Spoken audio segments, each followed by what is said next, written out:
allow the two children to have the budget every year. It's okay. Off your mind. It's okay. Off your mind. Chai! Now wow, people wey suppose talk truth to power don't off mic. And if we talk, now 500,000 they go summer us call them hate speech. But fear not, Maiyegun don't come. Ingo torchlight every corner, nooks and cranny of all these bad people where they spoil our country.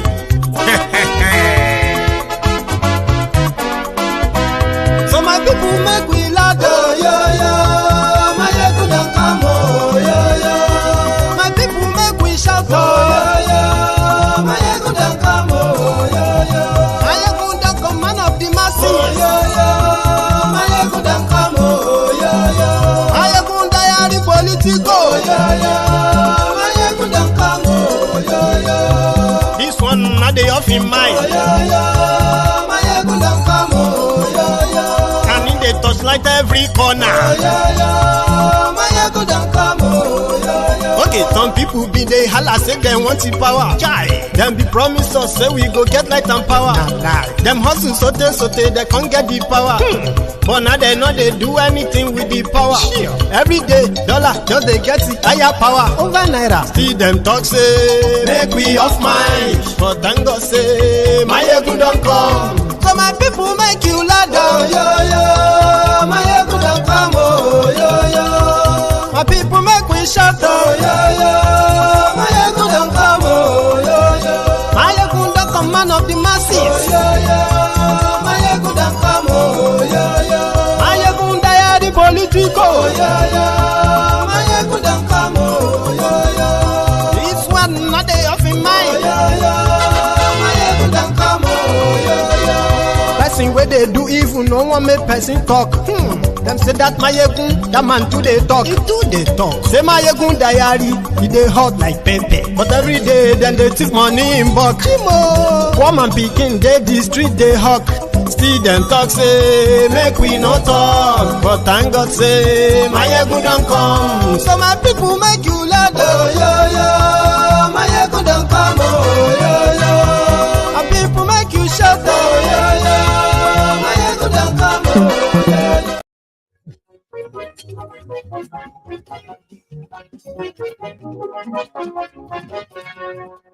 Hello there.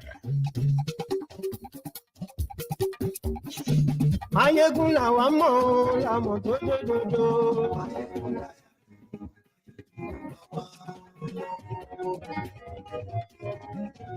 Maiyegun la wa mo. Good morning to you, good afternoon to you, and good evening to you. From wherever you are watching or joining us this moment, it is Maiyegun.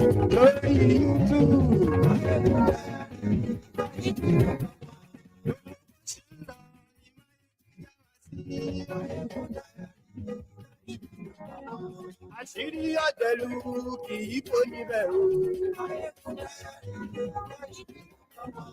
Bó bá ṣe àní Maiyegun máa wí. Ó sì tún ṣe wàá gbọ́ níbẹ̀ o. Thank you so much for joining me as usual. This is brunch time with Maiyegun. And we are catching on, we're catching up on the nationwide strike between the Nigerian workers and Tinubu's regime. So this is what looks like the first baptismal of fire, but we don't know how biting it's going to be. But I have few clips for you. That will be the first part of the chat this afternoon or this morning. Yes,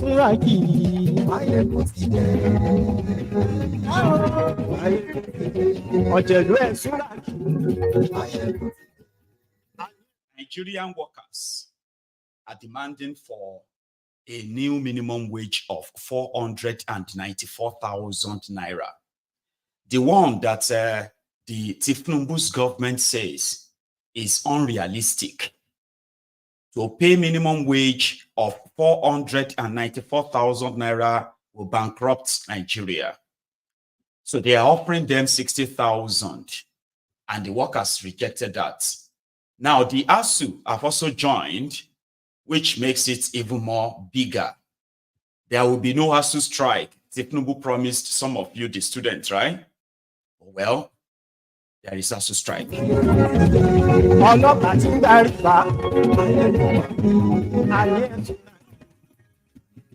Strike and go to jail. That was the last warning from Tinubu to the NLC.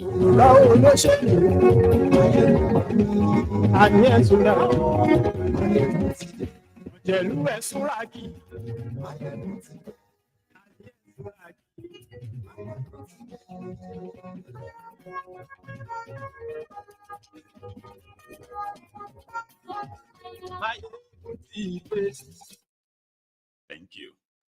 Today. So good morning to you, and top of the moment to you once again. And thank you for joining me. So the first part of this chat, which is going to be brief, is going to be the update on the NLC and TUC strike. As of this morning, the response to the call for industrial action by the NLC and TUC actually took a grip where almost every sector complied. The banking sector, the transportation sector, the sea, the land, the air were all shut. Almost in some areas, but in most places, in most cities across Nigeria, it is total down tool, and it is day one. Remember that the Akpabiolian gang met with the NLC and TUC last night. You know that, I mean, they were trying to beg them not to go on strike and take the 60,000. But come to think of it, I know some of you are already saying it is unrealistic to pay them 494,000 in Nigeria. Some of you are already suggesting maybe 100,000, maybe 150,000. But in reality, what do you think somebody who works for 20 days out of 30 days, a family of 4, can do, or what can they do with 100,000 in Nigeria of today? Some of you are also raising some kind of valid points when it comes to the compliance of this new minimum wage, right? That how many people demanding that the government should pay 494,000 minimum wage are paying. In fact, before that, now that the minimum wage is 30,000, how many of you are paying your domestic staff the minimum wage of 30,000 to start with? Listen, that is why you have government. There is difference between working as a domestic staff or working as a slave, house slave. That's different. That's also part of what the government is doing to those who are going out there like they are working. Listen to this. In Nigeria, the inflation in Nigeria has crippled everything. The currency is almost worthless, okay? And the criminals in the government, right, barely even pay the salaries, the minimum wage, because they loot the money. But yet, these workers, you never see them strike because they are hungry or stop going to work. They still go to that government work, including the private works too. But do you know where and who, I mean, do you know from who they take out their pound of flesh? You and me. And that is why a police officer that is not well paid is comfortable by collecting bribe. And if anyone fails to give him that bribe, is obliged to shoot and kill, because his life depends on that token that is collecting illegally, instead of him to face the criminals that are setting the wage to demand for a better pay. instead of you to understand what that means, a better pay for workers, what it means to even you, than to coward behind criminals who can spend trillions on themselves. But when it comes to the people, right, it's almost impossible. And to you, Baba, it is not possible in Nigeria, Jari, let's be honest. No problem. Pay a soldier 50,000 and somebody else could hire him to go and harass or beat up anybody for 100,000 naira a month. And he will do it. He could go out there and commit other illegality for people who are ready to pay him more, since his salary is just 50,000 and he can't demand for more because it's going to break Nigeria. So if Nigeria is not going to pay, you will pay. That's the idea.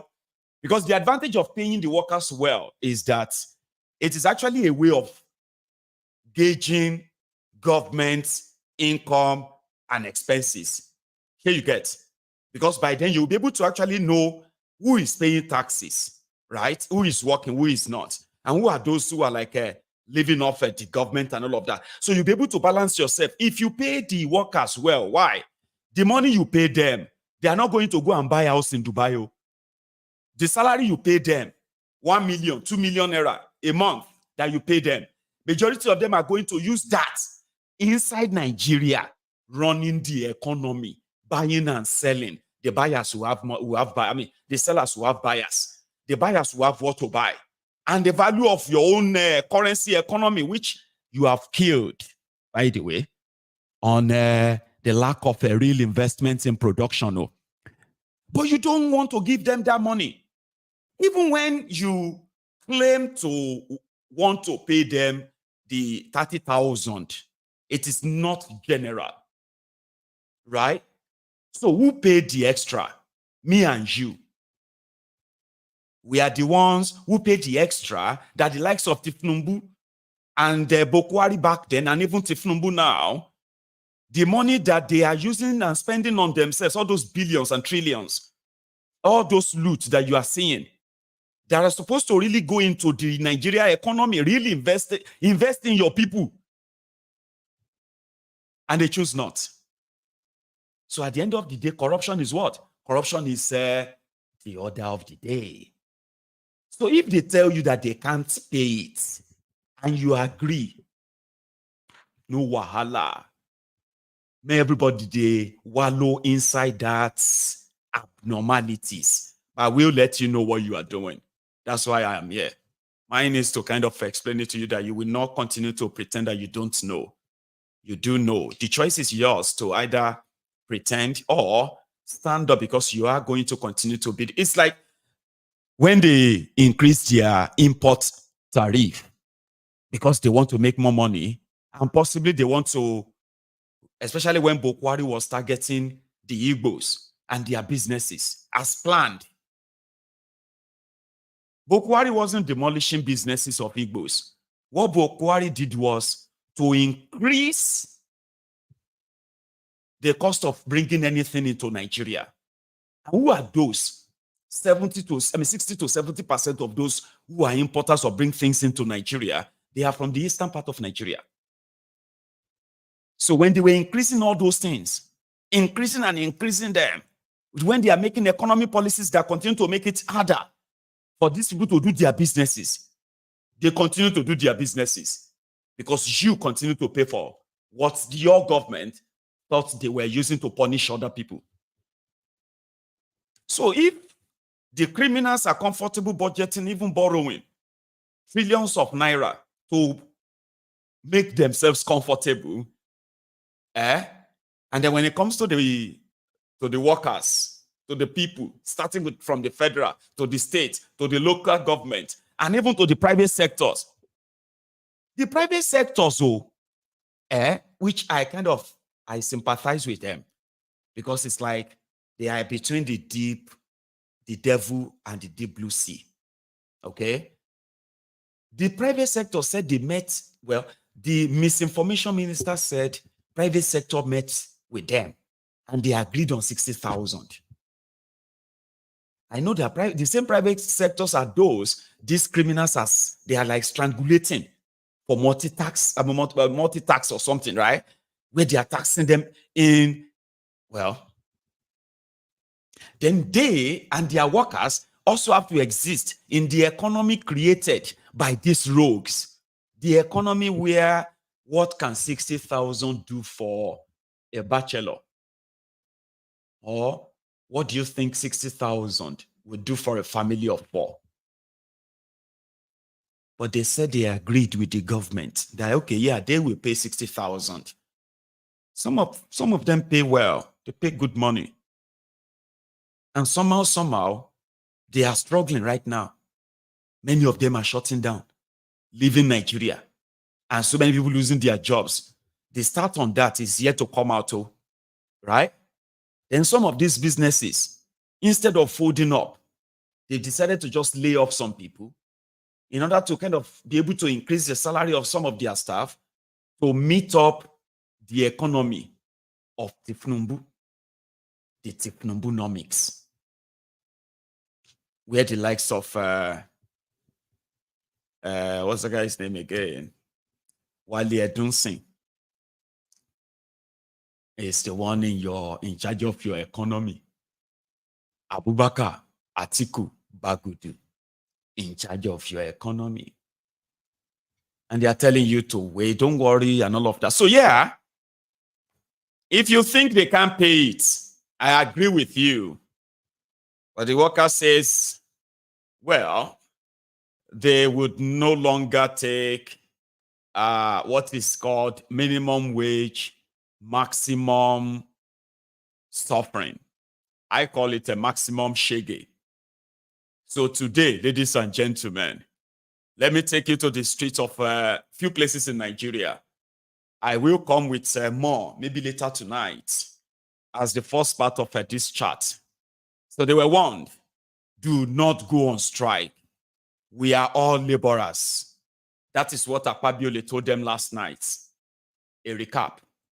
House of Representatives, my dear brother, Right Honorable Tajuddin Abbas, the Deputy Senate President, already introduced, the leaders of the National Assembly, as well as the leaders of the House of Representatives, including the House Leader, I don't know where he's hiding, Professor Imambe, where is he? Oh, I was expecting to see you next to the speaker. Okay. You don't want to look as if you are from the NLC side. Oh, you are part of the. Okay, so the Secretary to Government of the Federation, the Head of Civil Service of the Federation, the Coordinating Minister of the Economy, and the Minister of Labor and all other ministers who are here present, chairmen of committees in both the Senate and the House of Representatives relevant to labor, my brothers, we are also laborers. I hope you know that. So we are under you. My president of the Nigerian Labour Congress and the president of the TUC, talking about Joe Ajeru, and first with the seaports. And my own classmate, Emmanuel Ogwaja, General Secretary, I'm happy to see you. All the leaders of the TUC and the leaders of the NLC, yeah, welcome. Let me recognize nuisance Lele. So that was Akpabiole last night. I told you it was all pretty much like a posturing. He was not the one that was going to pay anything to the workers. So why was he meeting them other than just to try to intimidate them, warn them, and blackmail them about what they're about to do, why Nigerians cannot afford that now. They should shelve it and continue to talk, why many of them continue to die. Do you know that there are people who are Nigerian workers who have died simply because they couldn't afford their medical bills? Yeah, they couldn't afford their medication. Now, their family, they've lost their loved ones, okay? There's no guarantee that they will be paid their pension too. Like if you know that, they tell you how people, you are working, you have a job, okay? You are not rich, but you should be all right to pay your bills. But you have a country whereby the workers there, I'm talking about most of them, the government workers, not even just government workers. I'm talking about workers generally in Nigeria, including private workers. Papa, there are those who are working in Nigeria as nursery school teachers that are being paid 15,000 naira a month. Yes, right. In Nigeria, as you are watching this video, you might think it's impossible. I just told you now. There are those who are working as POS operators. You know, POS, point of sale, all these places where you go and withdraw money, I think. You withdraw money there and all that, all these POS. There are those who are being paid just 10,000 naira a month. And they too, they are workers inside Nigeria. So if you then go to where they are using Nigerians as casual laborers, that one, you have millions of Nigerians who are in that category, casual laborers. You find them inside all these, Pakistani factories, Indian factories, Chinese factories, Lebanese factories. You do not want to do a documentary on that to understand what they go through and what they are paid with no insurance, no nothing inside Nigeria. And they are Nigerians. No joke. But yeah, the laborers at the top believes that Nigeria is going to bankrupt if people are actually paid the value of what the economy is, the inflation. You need to pay them that. And paying them well, paying your workers, starting with the government, paying them well, is actually like you cutting corruption 50-50. Now, it justifies when anybody is caught, stealing or doing any illegality, right? They themselves will know that it is a straight to jail. Like there's no point in trying to fight it because you have no reason to be a thief, except if you are a thief. But you've already paved the way that do whatever you can. Oh. I mean, Baba, in Nigeria, you will see people working in government whose salary is just 45,000 naira. They will be driving 10 million naira car. They have 2 houses. And they will be bragging that, I don't touch my salary. I've never touched my salary in the last 8 years. And they think it's a good thing. And others will be like, Baba, chairman, please show me the way. Chairman, please, help me find a space so that me too can, Baba, please now. That's how abnormal the entire place is. But a lot of you never probably pay attention that much. That is what the rot does. Pay them poorly and let them do whatever they can to make more. But that is just like few people, like having it's like a little fries, and the majority are going to be those who are going to pay what you think you are stealing. It's just kind of like squeezing people. And you're not stealing from government, you are stealing from the people. And in the process of stealing from the people, you make their life more unbearable. Now, majority of them are salary earners too.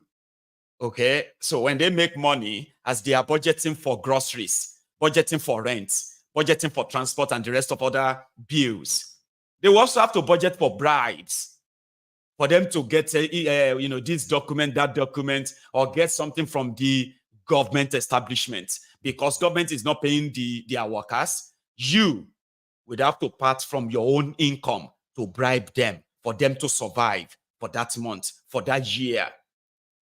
See how the entire system is so wrong from the That is what it does. Corruption. Criminals in charge of the contraption. So, at the airports in Abuja, I think in Abuja this morning, in Lagos as well, take a look at the scenario.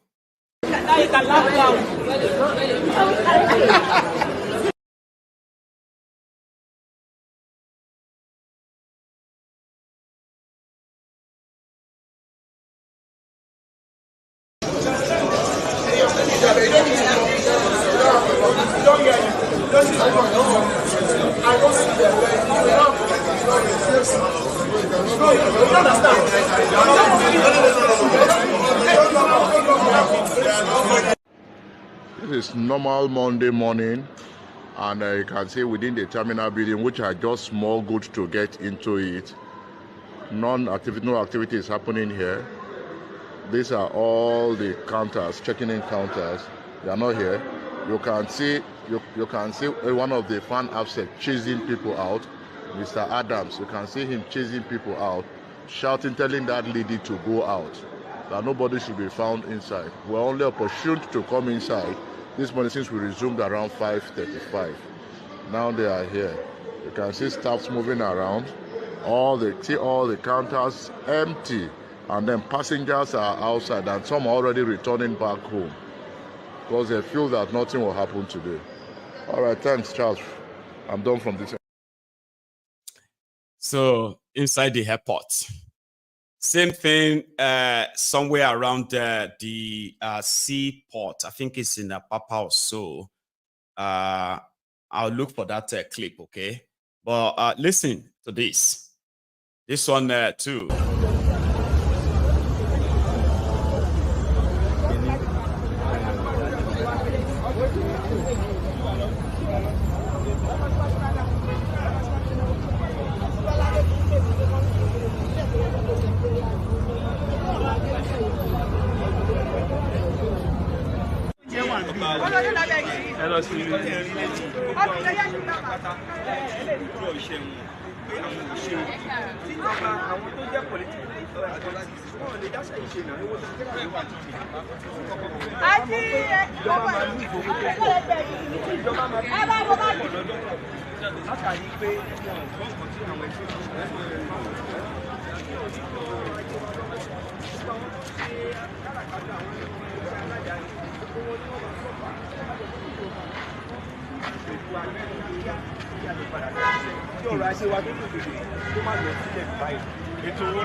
I'm sorry.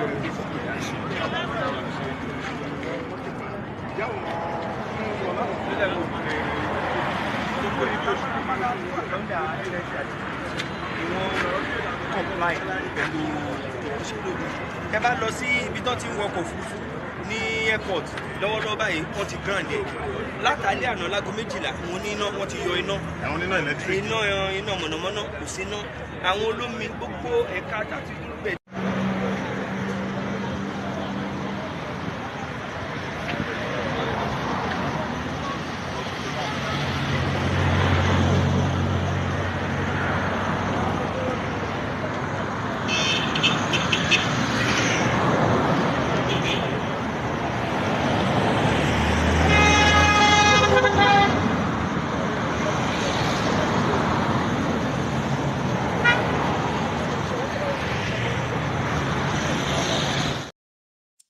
So that's Ikeja in Lagos. Meanwhile, in that same Lagos, Apapa. Hello, ọ̀gá mi sà. Ọmọ ọ̀jẹ̀ ká wọlé o. Ọlọ́run ọ̀jẹ̀ ká wọnú pọ́ọ̀tù o. Èrò ló wà ń gate báyìí bọ́lẹ̀ express nísìnyí. They don't allow anybody to enter. It's like the strike still dey hold. People dey here gather, motor sef no fit enter. Shey you see? Oh, people plenty for here. Oh, that's just it. So the directive was that all Nigerian workers, the one that the Minister of Misinformation said were 1.2 million. So they decided to kind of put that number to use. But according to Ajero, the total Nigerian workers are over 14 million registered to the organization. And more of them are going to join, including the association, is that association? No, academic staff of University Union or something, ASUU.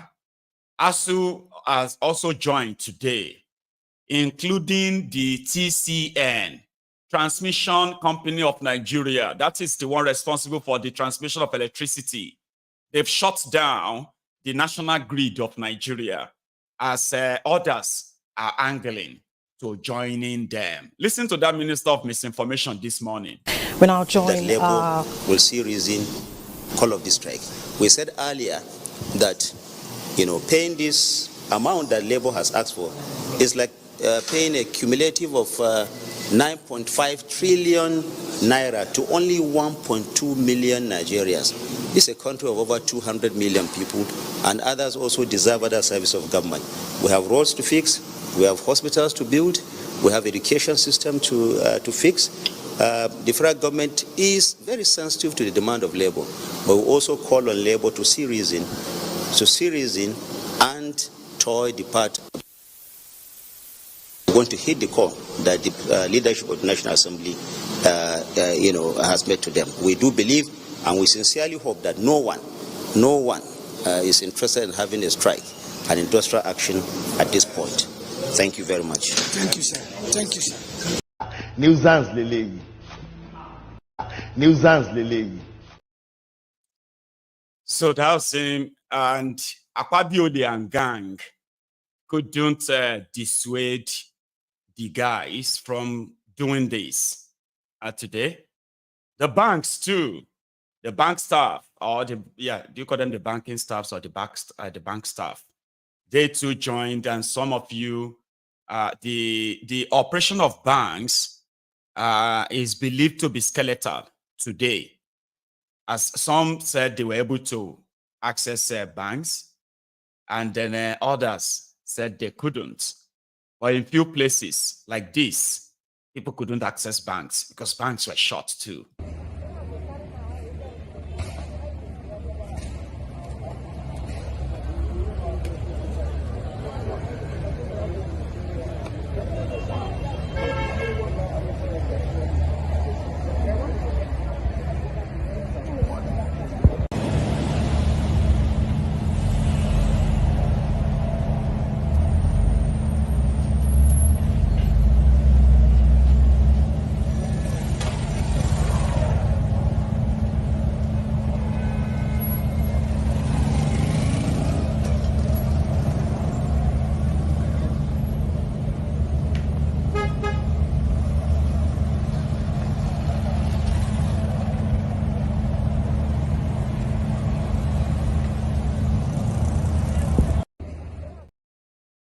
So it is just day one. I know the argument of today's economy, the Nigeria economy is in serious trouble already. It is not the real time for people asking for that amount of wage increase and all of that.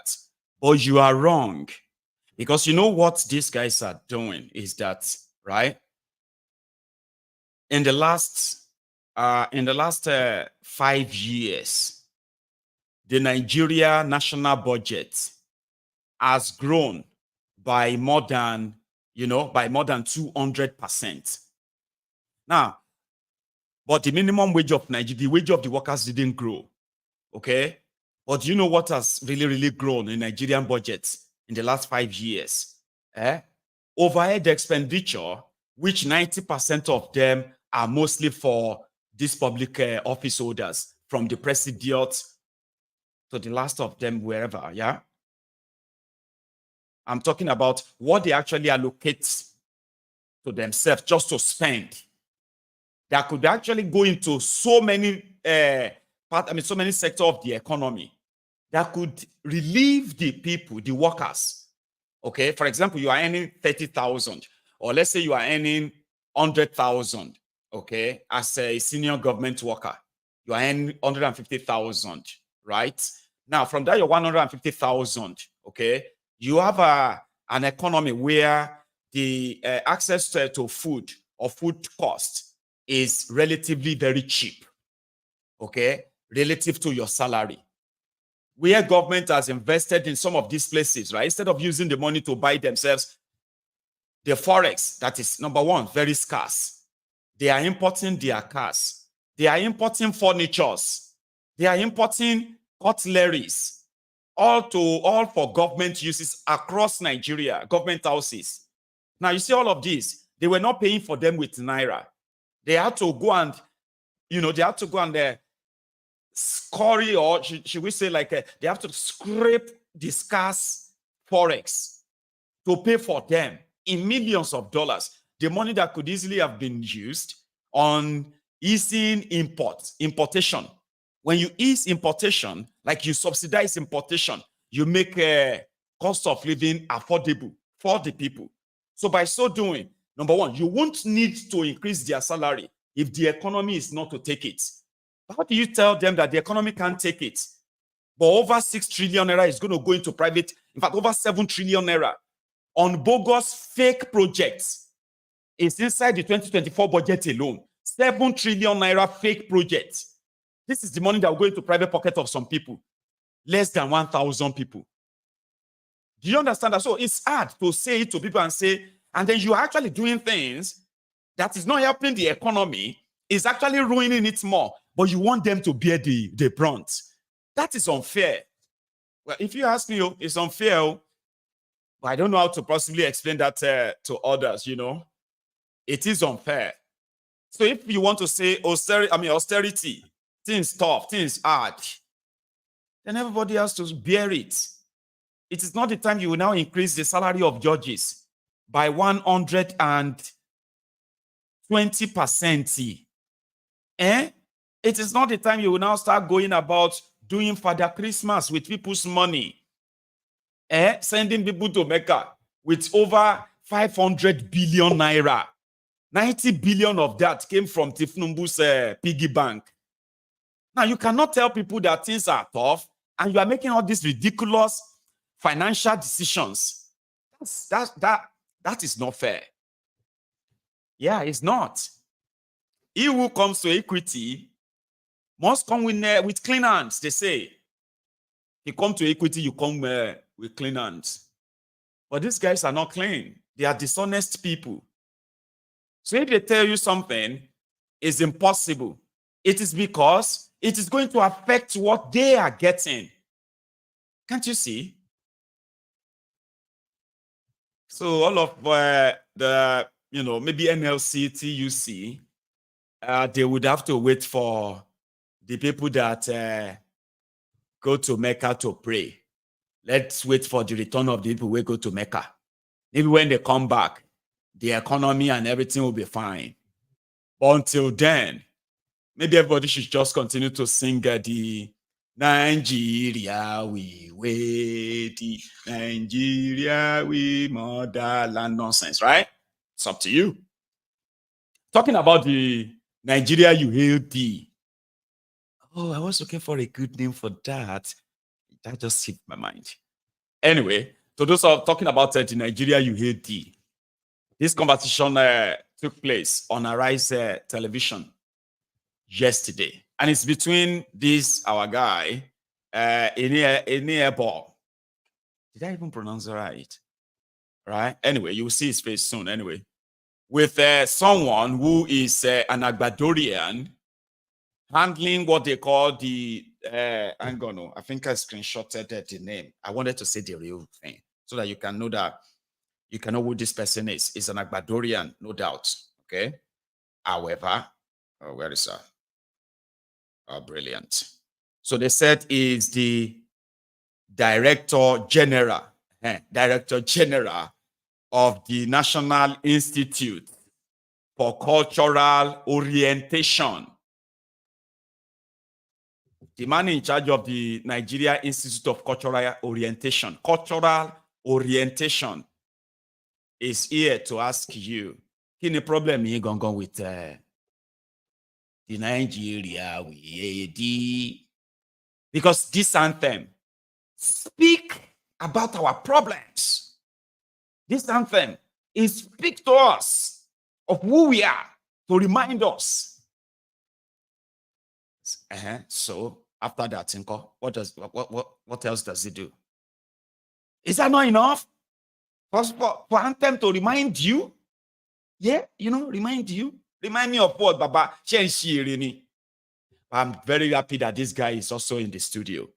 And he said, even if you sing the Nigeria UAD between now and 2100, or 2100,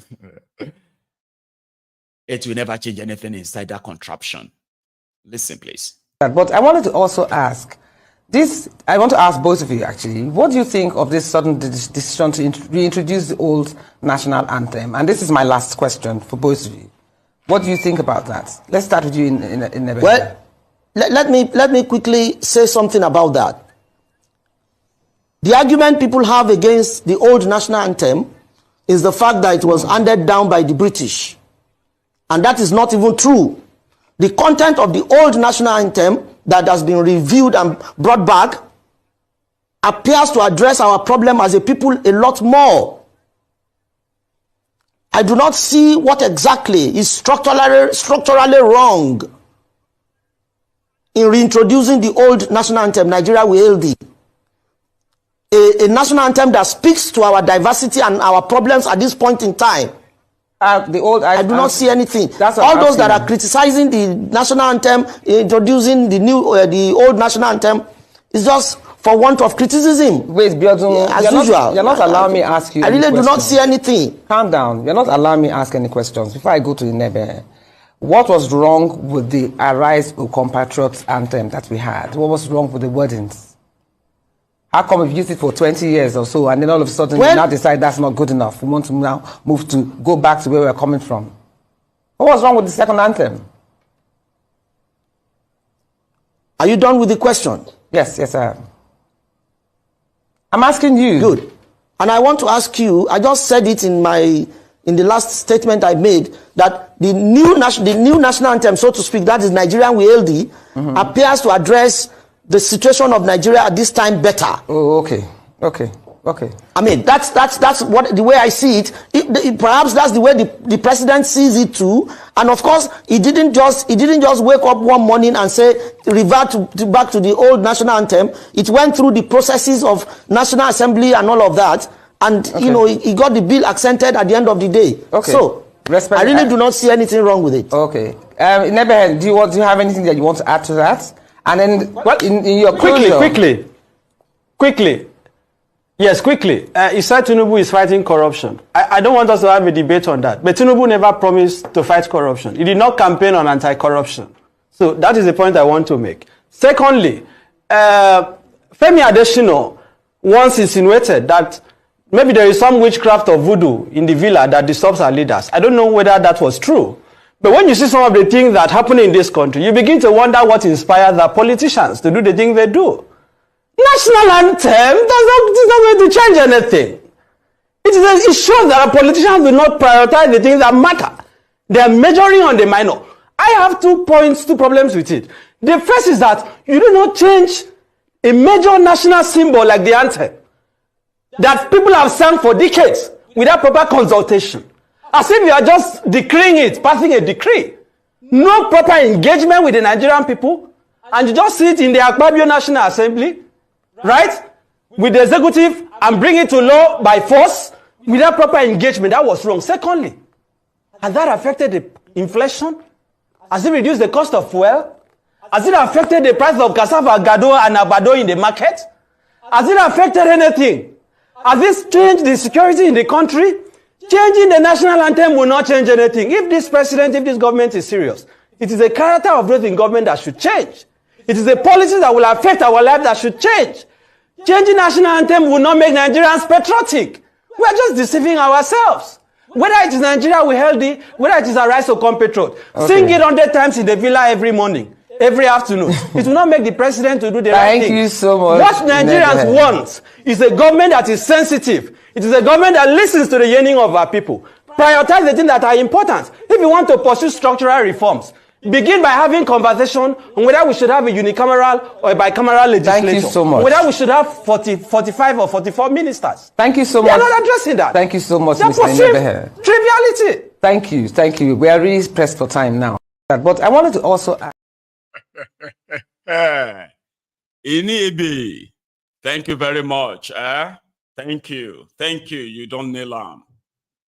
What is wrong with old people? Dear old people. I know. Now every one of them will be like, Maiyegun, what have we done again? You know what I'm talking about.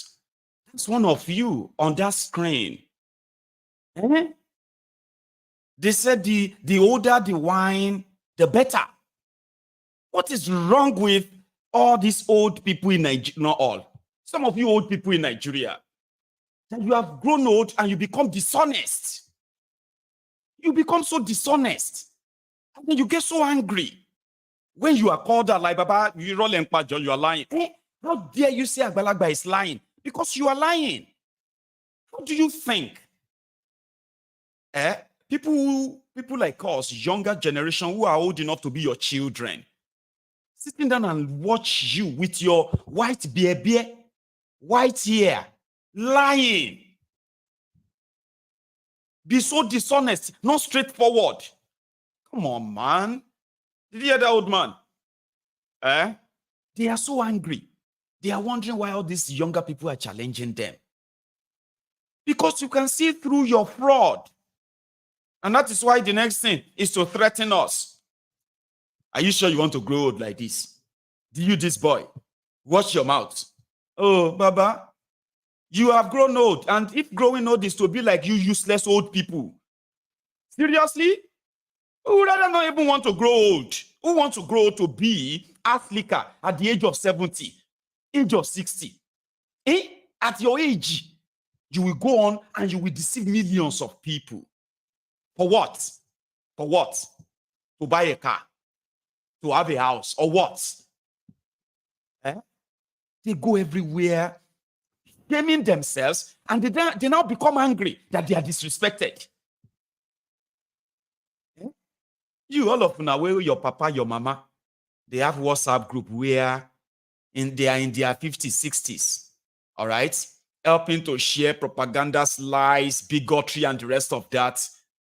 Forward it to everybody. Forward it to everybody. That all those people, they know what they are doing. They are not illiterates. They are from that generation. I don't know what they gave you. I don't know what they gave you, all of you who are in your 50s, 60s, 70s. We don't know what they fed you. That the moment you turn this age, you just became. I've seen them. Some said that it is Stephen Numbu that is making them unravel. They are just unraveling. Say, oh, well, fair enough. You do not care about the life. You know the truth. You do not care about the life of the younger ones, younger people like us, younger than us, people who are like India. And you know your actions of today is already destroying their future. But you are demanding respect. You know the buku agbaya agba ofo agbara darada, àwọn agba iṣẹ́ agba ìyà, agba ẹ̀sìn. Don't let any of these olórí buku àgbàlagbà ushis. They are worthless. They are useless. And let me tell you something. They pretty much are the textbook definition of their cost. The people you don't want to grow to become. If you aspire to grow to become any of these rogue, well, sorry for you. These are not role models. These are not people you look up to and say they are talking, I want to listen. They are compromised. You know? They are compromised and they are evil as well. Selfish to the bone. That's why you see so many of them, they are so bigoted. Bigotry is the blood that is running in their veins. They are full of hatred and jealousy. Kind of, they will look at you and be like, and it's so sad. It is sad that they are now kind of like a gang of vultures. They actually want to kill the chickens. Yes, they want to kill the chicks. That's who they are. They deserve nobody's respect.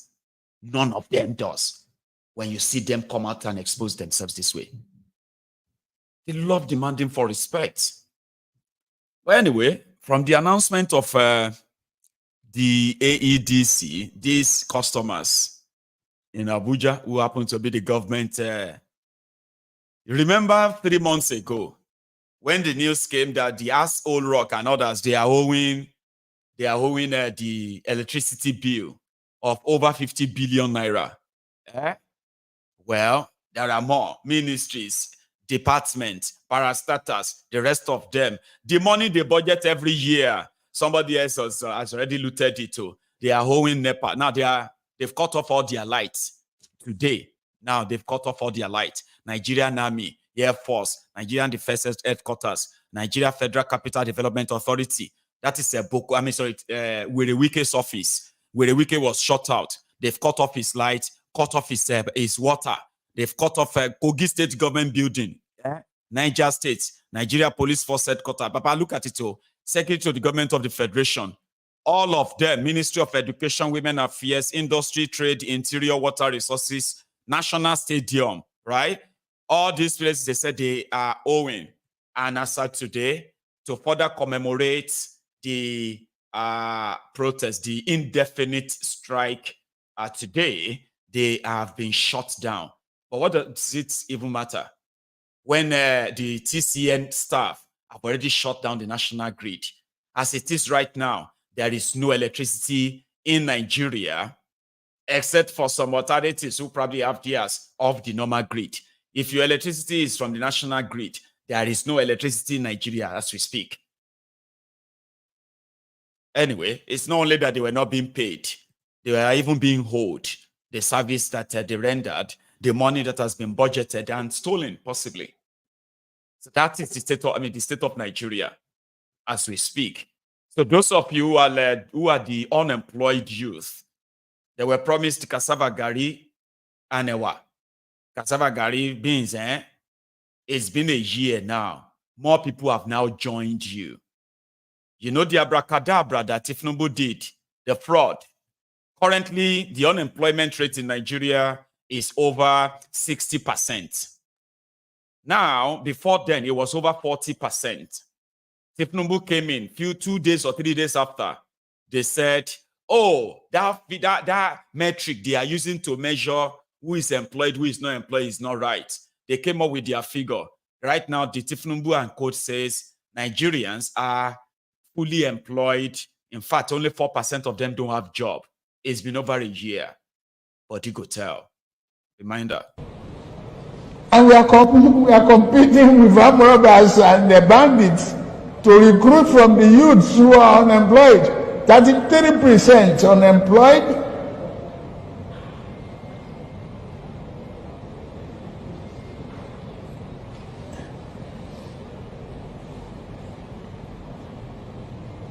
Recruit 50 million youths into the army and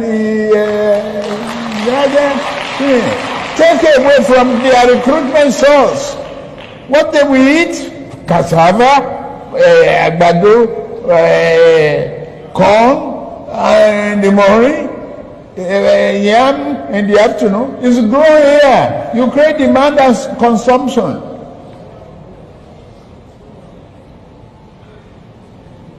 For over 5 million army of boot camps, we create our food. That's money for the farmers. That's consumption for the soldiers and skill development. Don't call them by illiterate. Don't talk about illiteracy. Anybody who can own gun, who can handle gun, who can cock gun and clean the chamber and cock and shoot is technically competent to repair a tractor in the farm. It is smoke Igbo. It is taking them. Also, about 18 months ago, Tinubu also promised all the so-called Yahoo boy that it will train you how to make chips. He didn't say which one, maybe not plantain chips or something. It's also been a year. Turn the so-called Yahoo boys to experts in manufacturing and creation of chips that intercept and organ. The chip that intercept them. Anyway, all of that is now coming crashing. I won't beat it any further. So, day one of NNPC, NLC says strike. I will probably get more recap for us later this evening. However, we have just about 90 minutes to continue the reading of our White Malice, if you have been following it. Okay, so this is also going on now to the chapter 7 of the reading.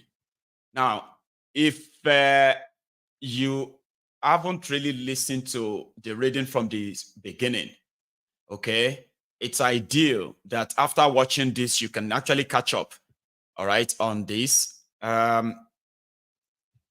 In the diary, just open it, you will see from where we started, okay? So we have a lot of books here. They are pretty much like revisiting the history. But in this particular book, it is set to review the infiltration of the freedom or independence movement of independent fighters in the 50s in Africa, how they got infiltrated by the CIA. It's an interesting read, and indeed it's recommended by one of us here. We have a lot of others, okay? So I am going to try and see if I can get to read the chapter 7. And if we have maybe a few more minutes, then I may take calls. And if there is no time, then we can shift all of that to the evening. So thank you to you all. And I'm going to start now. So chapter 7. Give me a sec. And chapter 7, White Malice, the CIA and the neocolonization of Africa. So, atomium. In the same year that the All-African People's Conference in Accra celebrated the prospect of Africa's liberation from European colonization, a contrasting event took place in Europe. An international exhibition that put a bright spotlight on the Belgian colonization of the Congo. The event was Expo 58, the Exposition Universelle et Internationale de Bruxelles, also known as the Brussels World Fair, which was held between April and October 1958. Rooted in the tradition of the Great Exhibition that was held in the Crystal Palace in London in 1851, it was the first international exhibition since the Second World War. Expo 58 was vast. It covered nearly 500 acres on the ASUU Plateau, just north of the city of Brussels. 44 nations participated, and about 18 million people came through its gates. King Baudouin of Belgium opened the exhibition, drawing attention to a slogan, "A world for a better life for mankind." Its major theme was the application of technology and science to make the world more humane. The pavilions of the United States and the Soviet Union were placed next to each other, which had the effect of drawing attention to the increasingly bitter Cold War. The Soviet pavilion put the achievement of Sputnik, the first satellite in space, at its center and celebrated communist society. At the US pavilion, which showcased the American way of life and consumer society, visitors could watch color television, eat ice cream, and drink Coca-Cola. "We don't intend to use the ad," said the US Commissioner General. "We don't think we have to, not in selling America." 7 of the Belgian pavilions were dedicated to the country's colonial possessions: the Belgian Congo and Rwanda, Burundi, now Rwanda, Burundi. They presented exhibitions on a range of activities, including the colonial administration, agriculture, Catholic missions, energy and transport, banks, insurance companies, and commerce. Congolese workers were brought to Brussels to display their method of work. Tobacco industry employees made cigarettes all day long, while potters, winnowers, and sculptors demonstrated their skills. Soldiers and so-called evolus were also put on show. A theater in the Congo section presented Kongorama, a 30-minute show with visual effects to plunge the viewers into the disturbing ambience of primitive life. Using film, sound recordings, and animated maps, it aimed to present the different states of the Congo's progress from the night of prehistory to the light of civilization. Its message was clear. The light of civilization had been provided by Belgium. There was also a live version of Kongorama. Nearly 600 Congolese people, 183 families, including 273 men, 128 women, and 197 children, had been brought to Belgium to be put on daily display in 7 acres of tropical gardens. Every day, they were bussed in from their lodgings and exhibited in a so-called village indigene, native village, of straw huts behind a bamboo perimeter fence. They were expected to carry out traditional village activities, including craft work. This was effectively a zoo, but of human beings. 6 decades before Expo 58, in 1897, King Leopold II of Belgium had organized a display of people from the Congo in the village of Taverne, just outside Brussels, in conjunction with Brussels International Exposition of that year. 300 Congolese people were exhibited in a village behind fences with notices instructing visitors not to feed them. 7 died. Despite the evils perpetrated by Leopold II, the former king was celebrated at Expo 58. A bust representing him was placed at the entrance to the main Congo pavilion. Underneath it were written the words he had used to describe his purpose in Africa. I undertook the work of the Congo in the interest of civilization. When King Baudouin, the great-grandnephew of Leopold II, visited the native village at Expo 58, he greeted the Congolese from a distance with a reserved wave of his hand. He did not talk to them. Every day, foreigners and Belgians came to watch the activities of the Congolese. Children tried to give them bananas, and many passers-by threw insults and money at them. But some of the visitors criticized the display. The Congolese were packed there like livestock, objected one, and exhibited as curious beasts. A newspaper reported an encounter wherein a white Belgian woman threw half a candy bar to a boy of about 2 or 3 years of age, which landed between his knees. His response was swift. Right away, without the least hesitation, the boy throws the titbit back over the fence without even looking up. Within 3 months, the Congolese in the native village had had enough and went home. The huts were left empty. But numbers of other Congolese people remained in Brussels for the duration of Expo 58. These were nuns, journalists, dancers, singers, soldiers. A choir A choir known as Les Troubadours were celebrated for their performance of the Missa Luba, a Latin mass sung according to Congolese harmonies and traditions. For several years, small group of Evolus had been allowed to take educational trips to to Belgium, as Lumumba had done.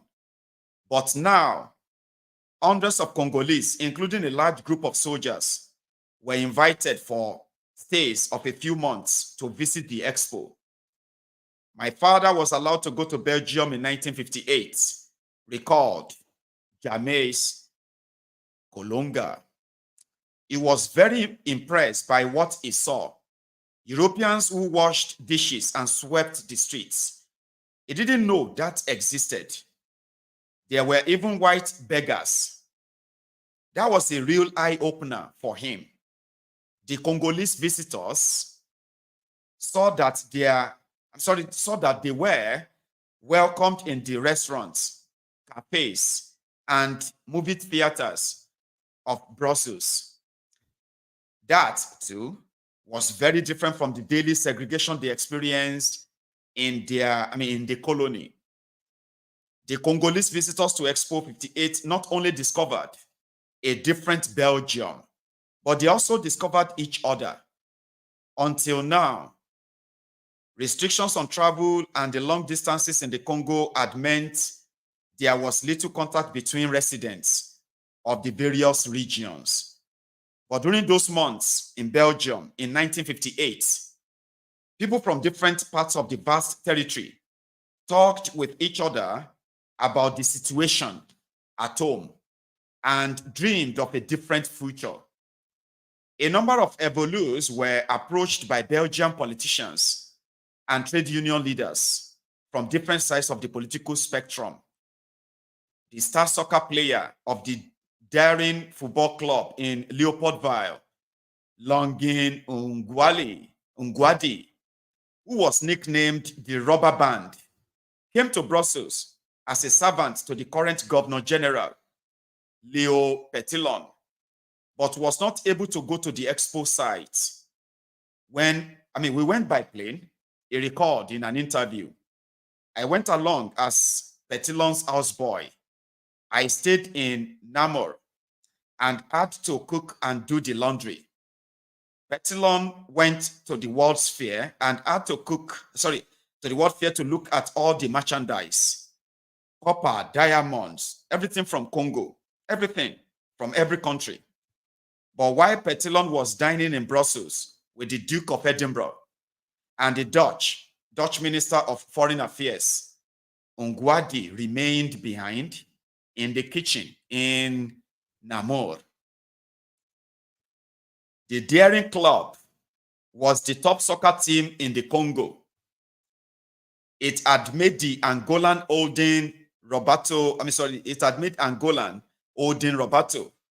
like Ungwadi, a gifted player, a national icon when he moved to Leopoldville in 1949. Another well-known player in the Daring Club was Cyril Adola, who was later to become Prime Minister of the Congo. One of the Congolese journalists who went to Expo 58 in Brussels was the 28-year-old Joseph Desire Mobutu. Highly intelligent, eager, ambitious and charming. He had been given the name of his great uncle, Mobutu Sese Seko Nkuku Wazabanga, all-conquering warrior who goes from triumph to triumph.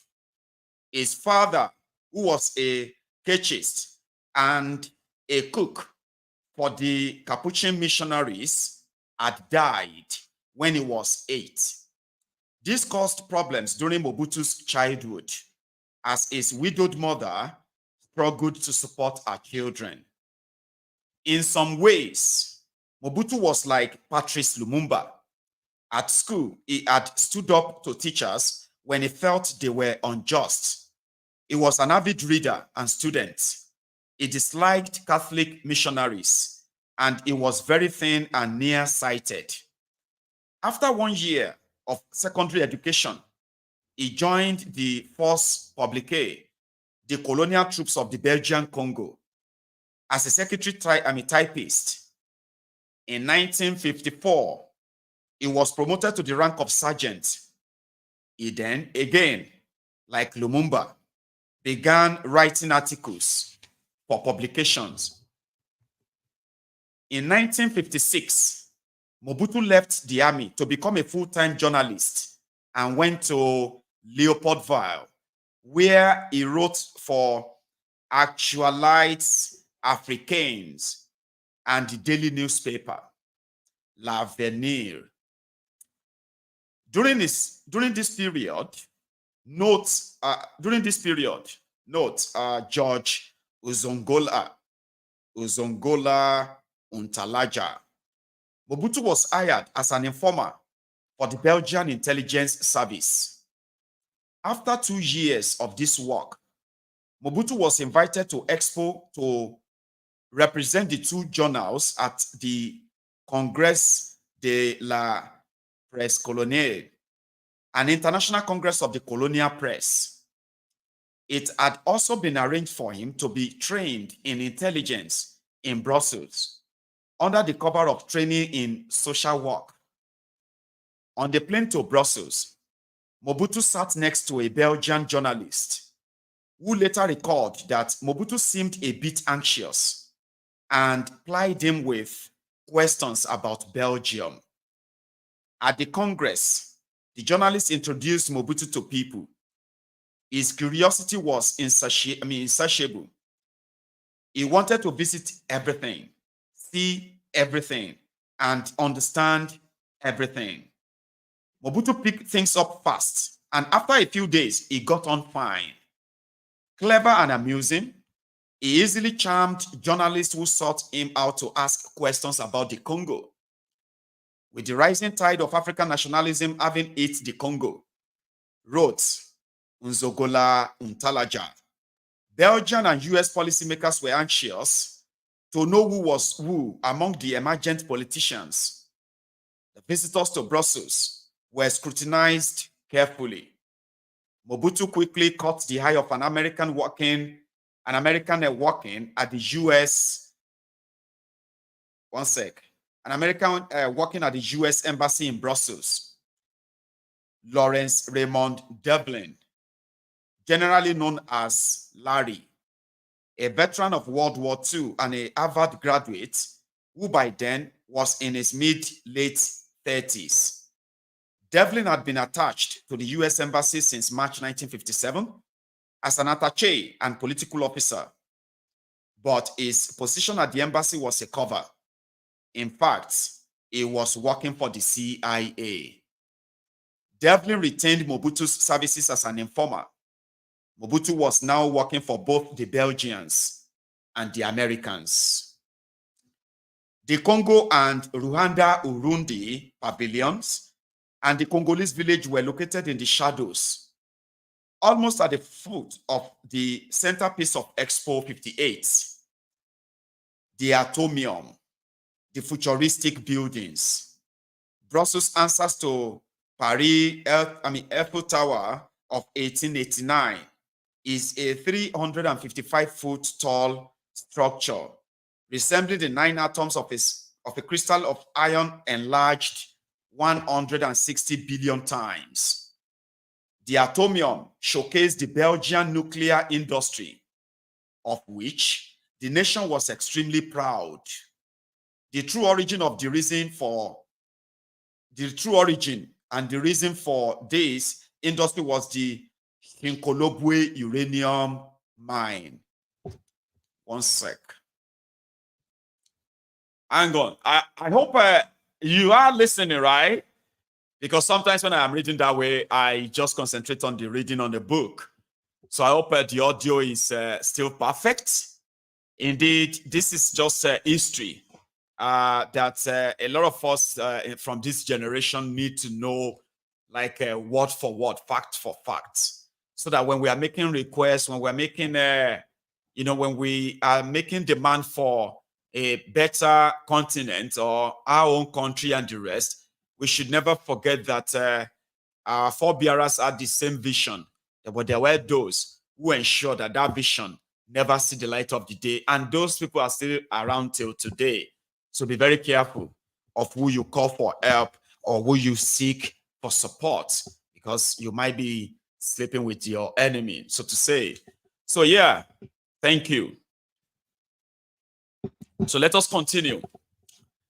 Not far from the Atomium was an exhibit organized by Union Minière du Haut Katanga, the multinational company that owned Kinkolobwe, to demonstrate how the uranium was mined. In addition, Bergonuclear, a research bureau associated with Union Minière, presented its program for the design and construction of reactors. There had been a plan to build a nuclear power station at Expo 58 to supply the site with electricity, but this was cancelled due to safety concerns. In the view of Jonathan Emmerich, an authority on this role of Congolese uranium in relations between the US and Belgium, the symbol chosen by the Belgians for the World's Fair in Brussels, the spectacular atomium, rising in silver geometric form over the gathering of exhibits from all sectors of the globe, was fully justified.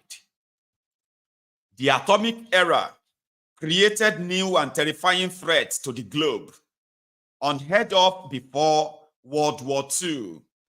In 1945, the Nobel laureate physicist James Franck headed a committee of scientists at the University of Chicago that envisaged the possibility of the complete destruction of human civilization by atomic weapons. To prevent such a catastrophe, the committee proposed a prohibition on the mining of uranium. The ban will also forego the advantages of nuclear energy, but the potential loss was seen by many as a price worth paying. Harry S. Truman, America's president at the time of the bombing of Hiroshima and Nagasaki, had maintained that only the US could be trusted to develop atomic power. Even a peaceful program, it was argued, might generate fissionable materials with the potential to build bombs. But Eisenhower, who replaced Truman in 1953, took a different approach.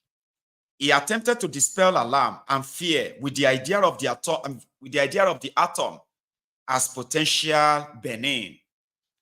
In December 1953, he gave a speech to the United Nations General Assembly, which set out a program of atoms for peace. The promotion of peaceful uses of atomic energy by all the nations of the world.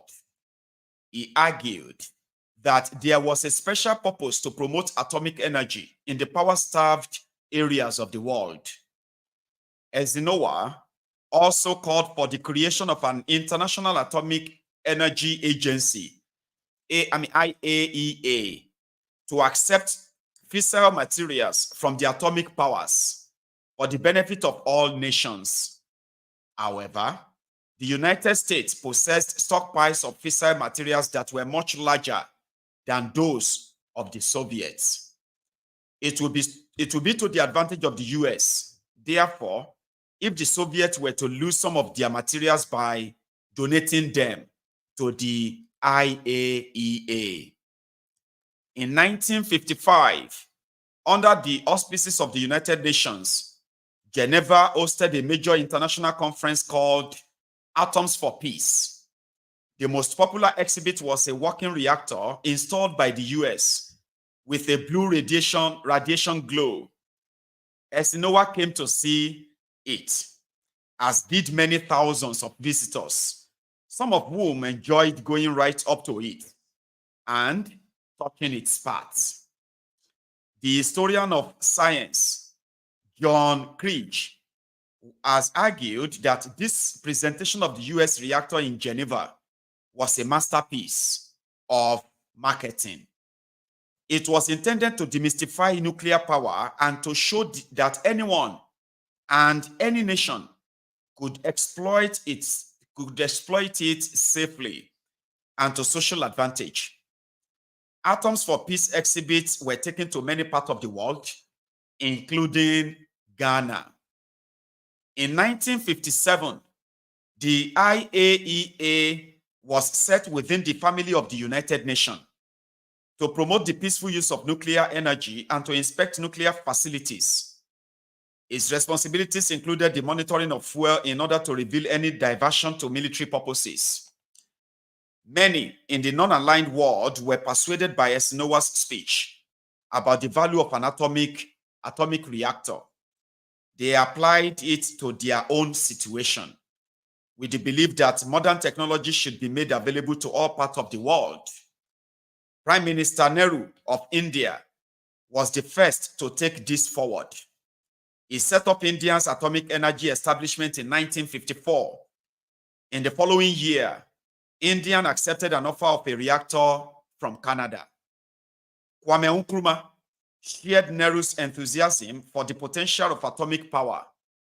In any case, atomic energy had already been in use in Ghana since 1952, when it was the British colony of the Gold Coast.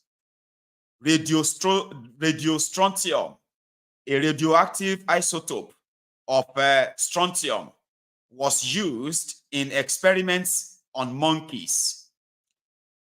In 1956, the year before Ghana's independence, Nkrumah declared that Ghana should have its own atomic reactor.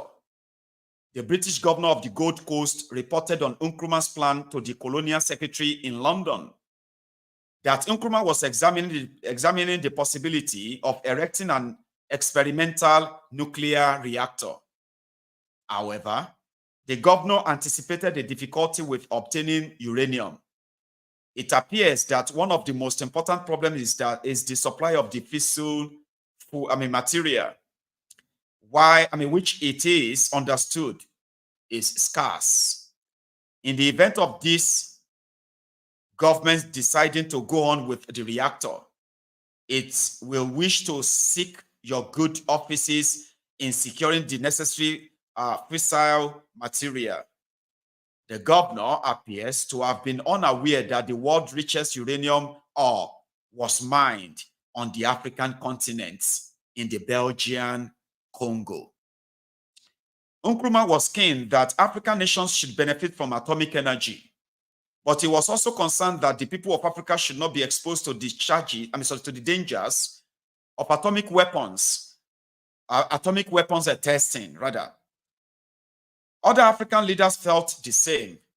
The Conference of Independent African States in April 1958 resolved that nuclear testing should be suspended, and that means should be taken to reduce the arms race. It also called for African representation in the international arms control agencies. At the All-African People's Conference in December, a resolution was passed to make the same demands. In the same year, the Physics Department of the University College of Ghana, on behalf of the Ministry of Defense, started a radioactive fallout monitoring service. Throughout the 1950s, America was anxious to maintain Belgian cooperation to ensure and protect its import of uranium from the Congo. To assist with this goal, it had signed an agreement to help fund and support Belgium's nuclear energy program. This led to the delivery and installation of 2 reactors, one in Belgium, the other in the Belgian Congo. The reactor for the Congo delighted the Roman Catholic rector and founder of Lobenium University, now the University of Kinshasa in Leopoldville, Monsieur Luc Guilleon, a nuclear physicist with a doctorate from the University of Louvain in Belgium, who had studied at Princeton under G. Robert Oppenheimer. Since 1956, he had argued that the Belgian Congo, as the territory that had supplied the raw materials for the Manhattan Project, should get the benefit of an atomic reactor. On 3rd December 1958, the Belgian ambassador to the US signed a contract relating to the reactor destined for the Congo with two very senior representatives of the American government, William A.M. Bodin, who was shortly to take up the position of American ambassador to Belgium, and John A. McCone, chairman of U.S. Atomic Energy Commission, who became the director of the CIA from 1961 to 1965. The contract agreed on the sale by the U.S. to Belgium of the enriched uranium to be used in the 50 kilowatt training, research, isotopes, General Atomics Trigger Mark I reactor, which had been built by the General Dynamics Corporation in California. The reactor arrived in the Congo in January 1959 and became fully operational in June. It was known as the Trico, a portmanteau of Trigger and Congo. Its purpose was training, research, and production of isotopes for agricultural and medical purposes. This was Africa's first nuclear reactor.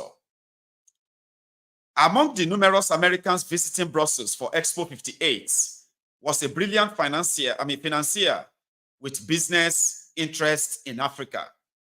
This was Maurice Tempusman, who became known to the American public several decades later as the partner of Jackie Kennedy Onassis. In 1984, Tempusman moved into a Fifth Avenue apartment and stayed with her until her death 10 years later.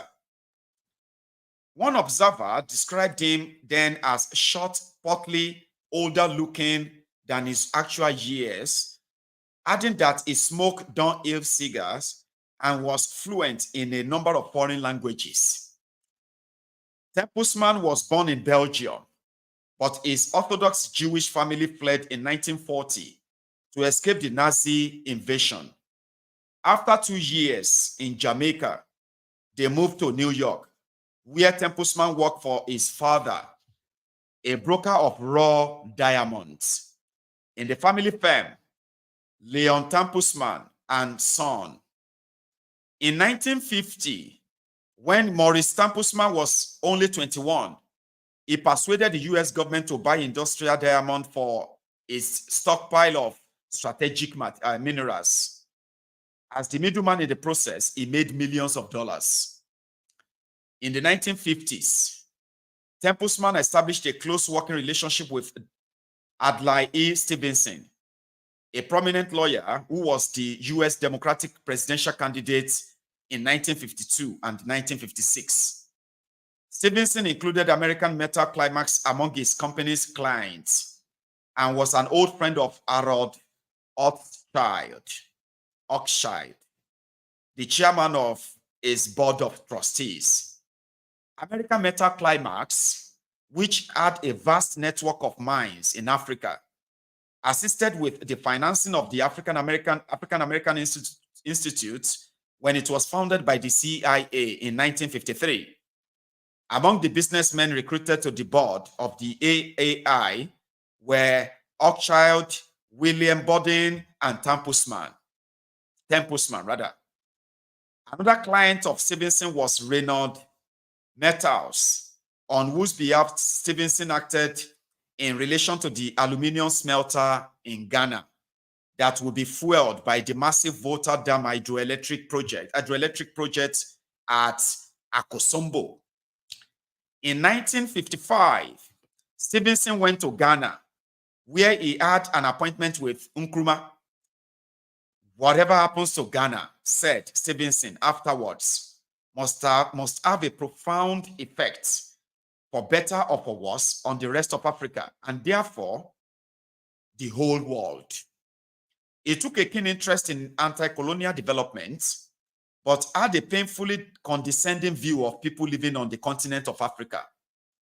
According to a letter that found its way to the UK Foreign Office, he regarded people in Africa as almost indistinguishable from the colored folk of Alabama, with their gentleness, good humor, sudden guffaws of laughter at odd trivialities, their ignorance, and their lack of ambition.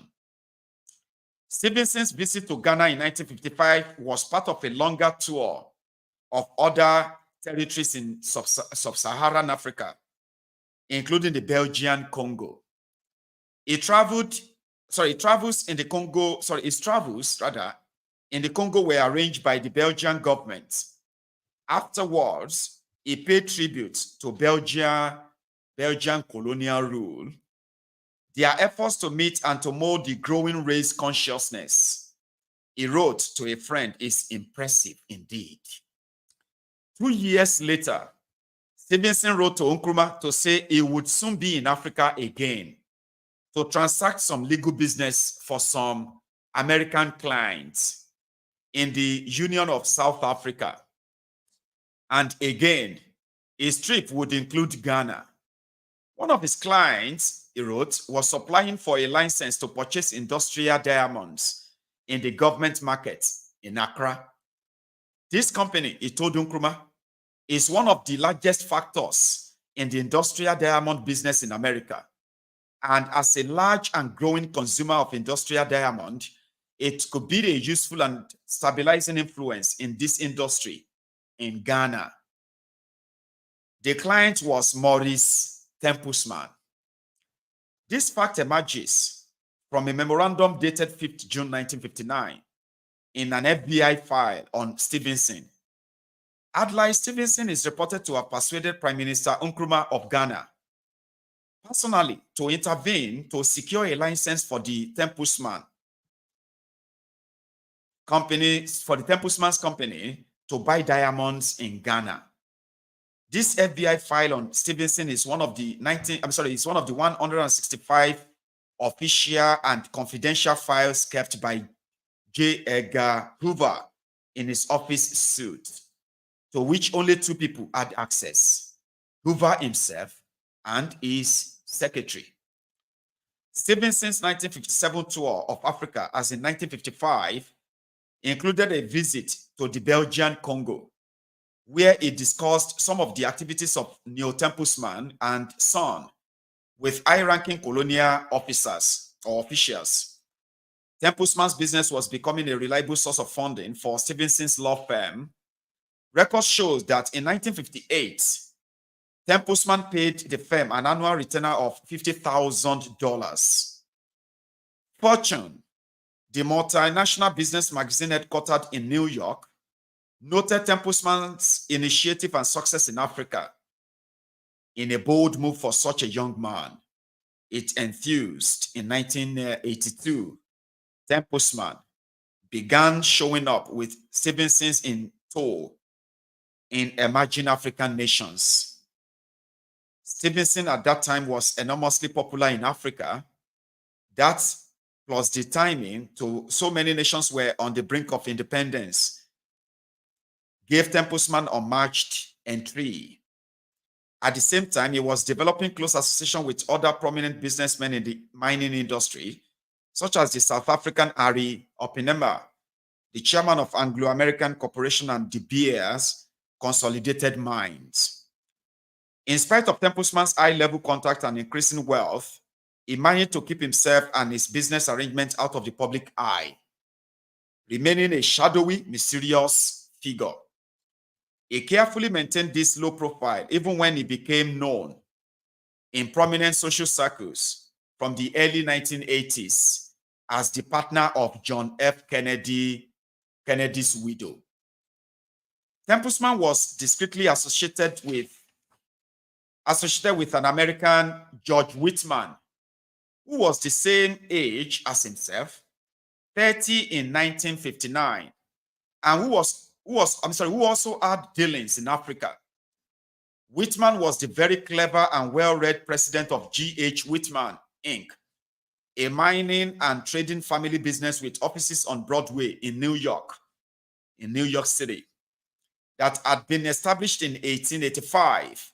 After his father died in 1958, Whitman shifted the company's focus to political and economic consulting, with an emphasis on Africa and the Middle East.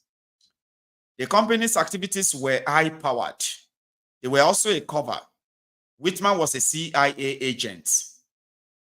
This information emerged in an obituary written by Gina Fadis for the Washington Times after Whitman's death at age 91 in November 2020. Fadis was himself a retired CIA operation officer. She wrote that Whitman had been recruited into the recently formed CIA in 1951 and was a case officer in Frankfurt, Germany. As his career developed, reports Fadis, he undertook extensive sensitive assignments across the globe. He worked in this capacity until 1968. Fadis' obituary of Whitman was reproduced on the website of the Associations of Former Intelligence Officers, ASUU.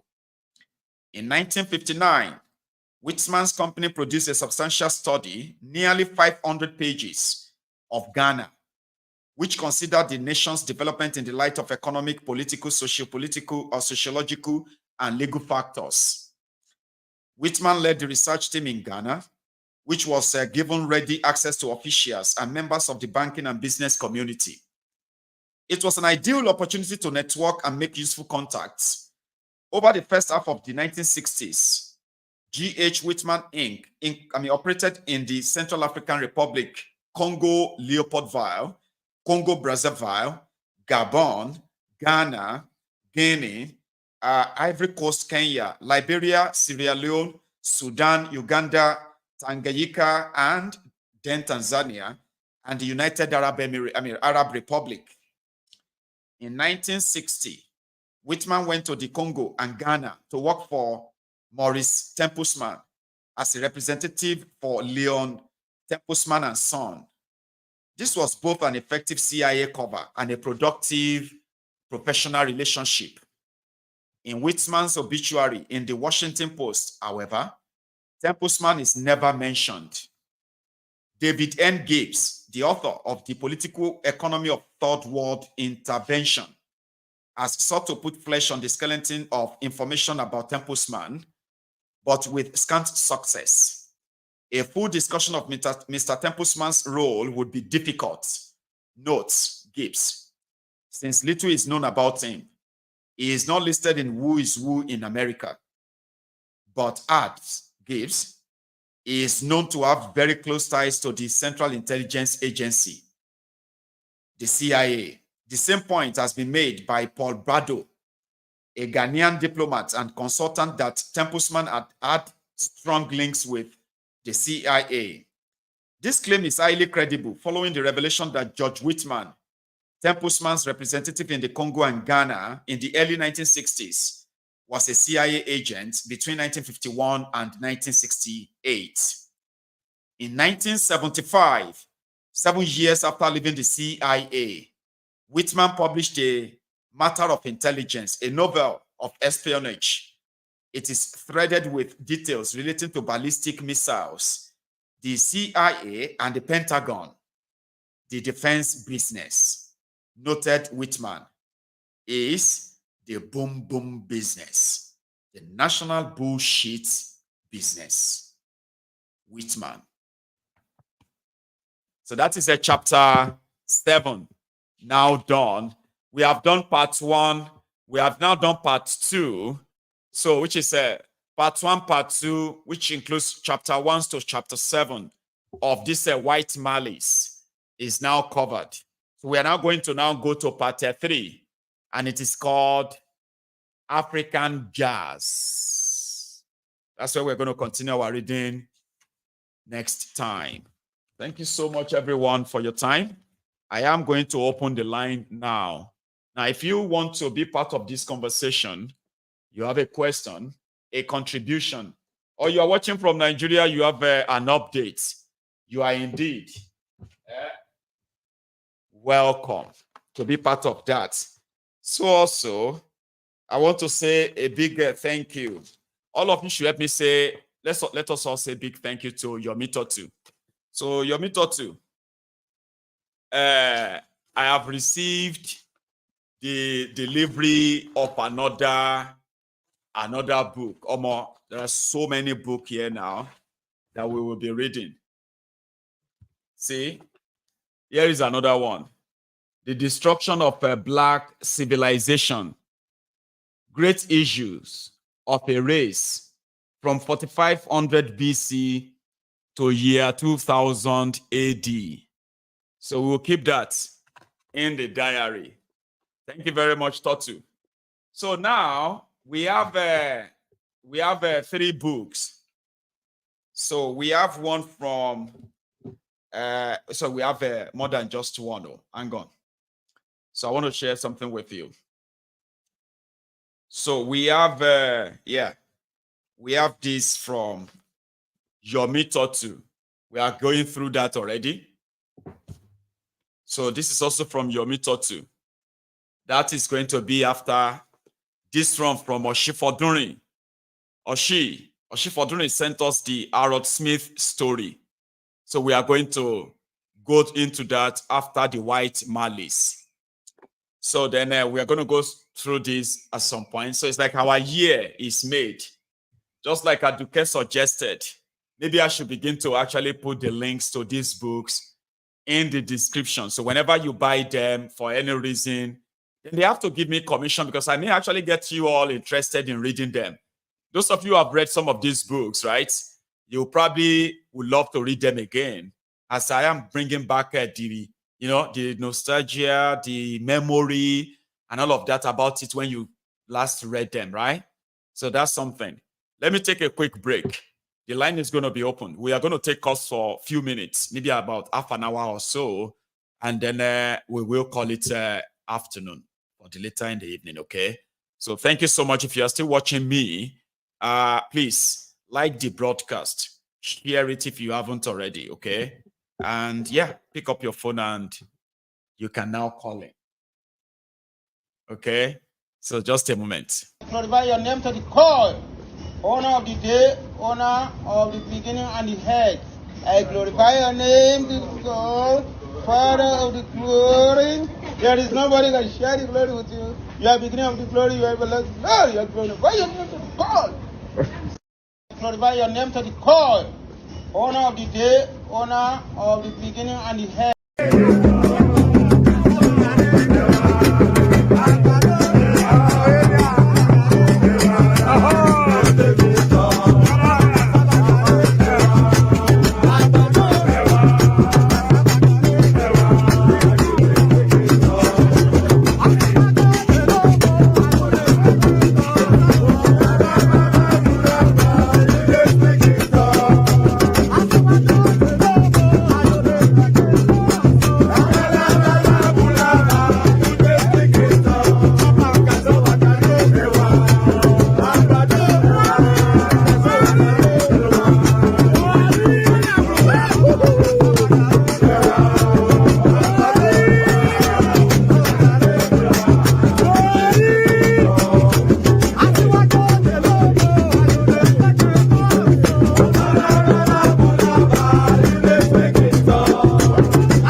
Speaking tongue. Anyway, thank you so much, everyone. Remember what I said, right? The line is open for those who want to kind of, say one or two things themselves. Also, if you haven't really shared this, please do. Okay, please do. So I'll take the first one, and let's have a wee chat just for a few minutes. Hello there.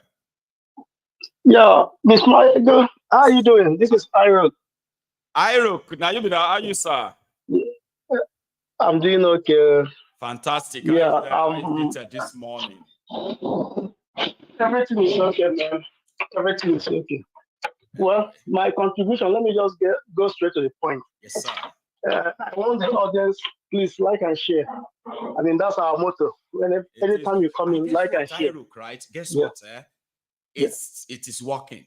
Okay, all of you should pay attention to the increasing subscribers on that YouTube, because right now it's YouTube has started pushing the video now back. They are now letting people see them. Sure, you get, and so many of them are actually turning up. So indeed, thank you for even mentioning that. Thank you to all of you who have taken it as a duty every day for the past, especially for the past 4 weeks. We took it upon ourselves. Remember that day that I had to sign out midway and say, if we don't get to 1,000, I'll see you tomorrow. And people felt like, why would you do that?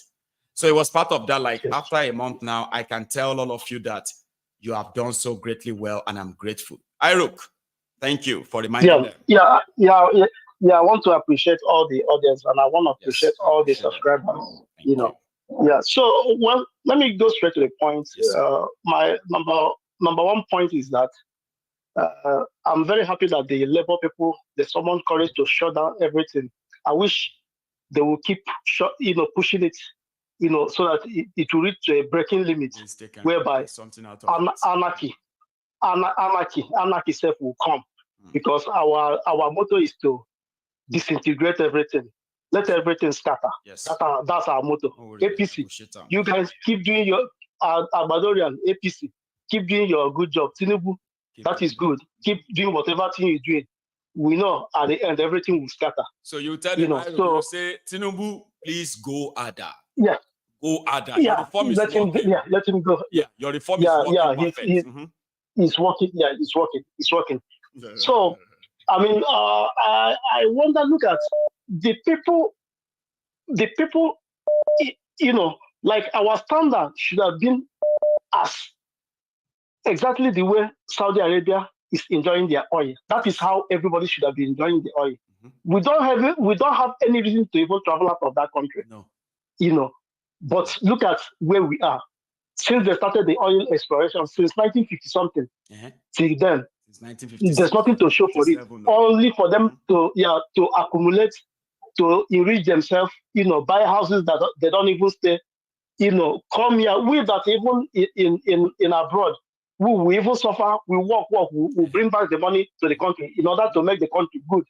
Then they'll be taken out and coming here to buy houses and all those things. It will never be well with them. That country must surely break up. I think people are wising up. Even the Nigerians who are there, no matter how it is, people go through difficulties, but that difficulty will lead to the liberation. The liberation is that country must scatter. That is our own motto. It must scatter. No matter what time it will take, it's just a matter of time. Everything will break up. Doing what they are doing, so that let them watch the entire thing collapse. We are here to remind you. Exactly, because this is not the first time. This is not the second time. We have so many bad governments, but nothing happened. But this one, I think, God knows why, and that cost of breaking up. Because the way we keep shouting it, they thought that maybe we are shouting for nothing. Whatever thing somebody pronounced with his mouth, it must surely come to pass. It's just a matter of time. I know. Yes. So whether they like it or not, I mean, it must scatter. All of us will be alive to witness it. It's just a matter of time. Like I keep saying, it's just a matter of time. They said there will be no more ASUU strike. About ASUU don't go now. All the thing we tell them, now lie. She give them now. And all the lecturers with them change figure, falsify figure here and there. They have been left on their own. Now ASUU don't go strike. You cannot run a government on a platter of lies. No. Whatever thing you are doing. You're running people. Not even people. You are running countries inside a country. So you think you just come out and say something, then people will start believing you. Yes. I mean, that lie, it has been accumulated. So it must come to stop. Our motto is break it up. Our motto is break it up. Break because it up. that is Save all. lives. Yeah, exactly. That's my fear. So I want to thank you for giving me your platform to speak, on behalf of those who are suffering in Nigeria. So I said, let me thank everybody. Everybody should have a wonderful day. Thank you, Iruk. Thank you. God bless you, sir. Okay, you too should have a wonderful day and a wonderful week too. Okay, so see you then. Thank you. Cheers, sir. So that's Iruk there, calling in from the US as well. So we have another caller here. Hello. Hello there. Hello, Maiyegun. Hello, sir. Can you hear me? Yeah, I can hear you. You remember me now, Michael? That's Michael, yeah? Yeah. How are you doing today, Baba? Is that Michael from, is that Hong Kong or where's that again? No, this is Turkey. Is that Turkey? Well, you see, it's really good to have you back, Michael, then, okay? So, how you doing, Baba? Yeah, same old. I heard your broadcast yesterday and I wanted to contribute in the night, especially where a lot of people will hear this, but it was just so crazy. Basically, I love the way you spoke about the IPOB issue, the factions that are going on. And, it was so clear the way you defined it. You were like, we should, I'm not an EPA guy. I'm not a autopilot guy. I'm not even, in fact, the only person I believe in, you understand, is Nnamdi Kanu. So anybody who says DOS, autopilot, I don't trust any of them. But however, you said something very important yesterday, which is very, very good. You were like, we should not run away from the fact that this group exists, rather than trying to dabble. They are not part. They are part. This one, you are not a Biafran. You are the one that this is what the bad one. Exactly. You are the good one. You need kind of to acknowledge them. Exactly. Just acknowledge them. They are there. They are the radical sect. It's like it's like Muslims now. They said they are not in any this political negotiation. They are not all this talk. It's those people who are killing our people is what. So there's no point in now shying away from that. They exist. Exactly. Give them their credit. Okay. Exactly. They exist. It's like go on. Some people probably would like to confuse both. All right, but we should stop confusing both. We know they exist. Then they can be held responsible for any of their actions, which I personally believe they are not ashamed of. They are not even ashamed of it. I'm telling you, they say it out there like every now and then. So why is everyone trying to now make them IPOB that they categorically say they are not? That's what I'm trying to make everybody understand yesterday, Baba. My point is that the way you explained it yesterday, it actually expressed the fact that if we don't unite ourselves, we cannot divide ourselves from within. All of us want Biafra. But because of mismanagement of identity, this one is doing the wrong thing. You are not dividing yourself from within. So I'd expect the Biafra to come about. My point is that what me I figured out, Baba. What I figured out is that the people who are on the side of Simon, and then those who are on the side of the traditional IPOB, DOS, as they put it, right? Their problem, which I know. I remember when I wanted to try to bring them together, talk, I realized that they are not interested in what is right. They are just interested in who is right and who is wrong. So this one will tell you they are right. These ones are wrong. This ones will tell you that they are right. No, these ones are wrong. But none of them is interested in what is actually right. It's only when they discover what is right. in a place where they can compromise on both sides and say, okay, what is right that we can agree on that this is the right thing to do. There is no time that anybody can bring them together. So I now concluded that the only person will be Nnamdi Kanu himself. He's the one that can come out and then get everybody to be like, okay, you are fighting because of me. You have done this. Okay, you know what? Now drop it. Now this is the way. Sure, you get what I mean? That's my belief. I understand, but it's the same thing you said one time. That you were like, that's why I didn't dabble into it, because I know there are those who support Simon here. I know those who actually support the traditional. Sure, you get. And most of the time, some of them have always been gluing to their TV like this, waiting for which side I'm going to swing to, swing here, which one they go swing to. Some will ask me, why are you not talking about tech? I'll be like, why do you want me to talk about that? Because I do know all of this. Because to me, I believe that the day Nnamdi Kanu is out, all the excuses, all the reasons why everybody is doing what they are doing will come to an end. I believe. Then, if that's the fact, then none of us are reasoning properly. It's obvious that we have not learned anything from Nnamdi Kanu, because you yourself, you said something about the obedient movement. You're like, nobody should insult the obedient, because even if they want this way, we will support them. If they want that way, we will support them. The idea is not because we agree with them. It is because what they stand for could be to our own advantage in the long run than for us to help those people destroy them. If they are destroyed, who is going to now be on our side when we are not able to face them? That's my own view. For people, not everybody feels that way. My own view itself is that DOS, if there are listening, you understand? Yeah, I believe that they actually handled this thing wrongly, and I have no apologies for it. They handled it wrongly. You said something, you were like, this group were around during Nnamdi Kanu time, but he tried to manage them. Now, when Nnamdi Kanu went inside, it was obvious that there was a vacuum. Yes. There was a large vacuum that needed to be filled. Yes. We expected DOS to fill in that vacuum. For example, if Ekpa just came and said, hey, I want to broadcast in radio. In fairness to him, Michael, it did not ask them to want to lead anything. They actually approached him. But the problem was that when he himself was already getting ready to kind of act in place of Mazi in that period, right? Yeah. Then some people kind of felt like, no, he did not swear, so he didn't swear this. That was the beginning. That is the problem. Okay. That was the beginning. That wasn't the problem. It was the beginning. So the beginning of things that sounded like trust.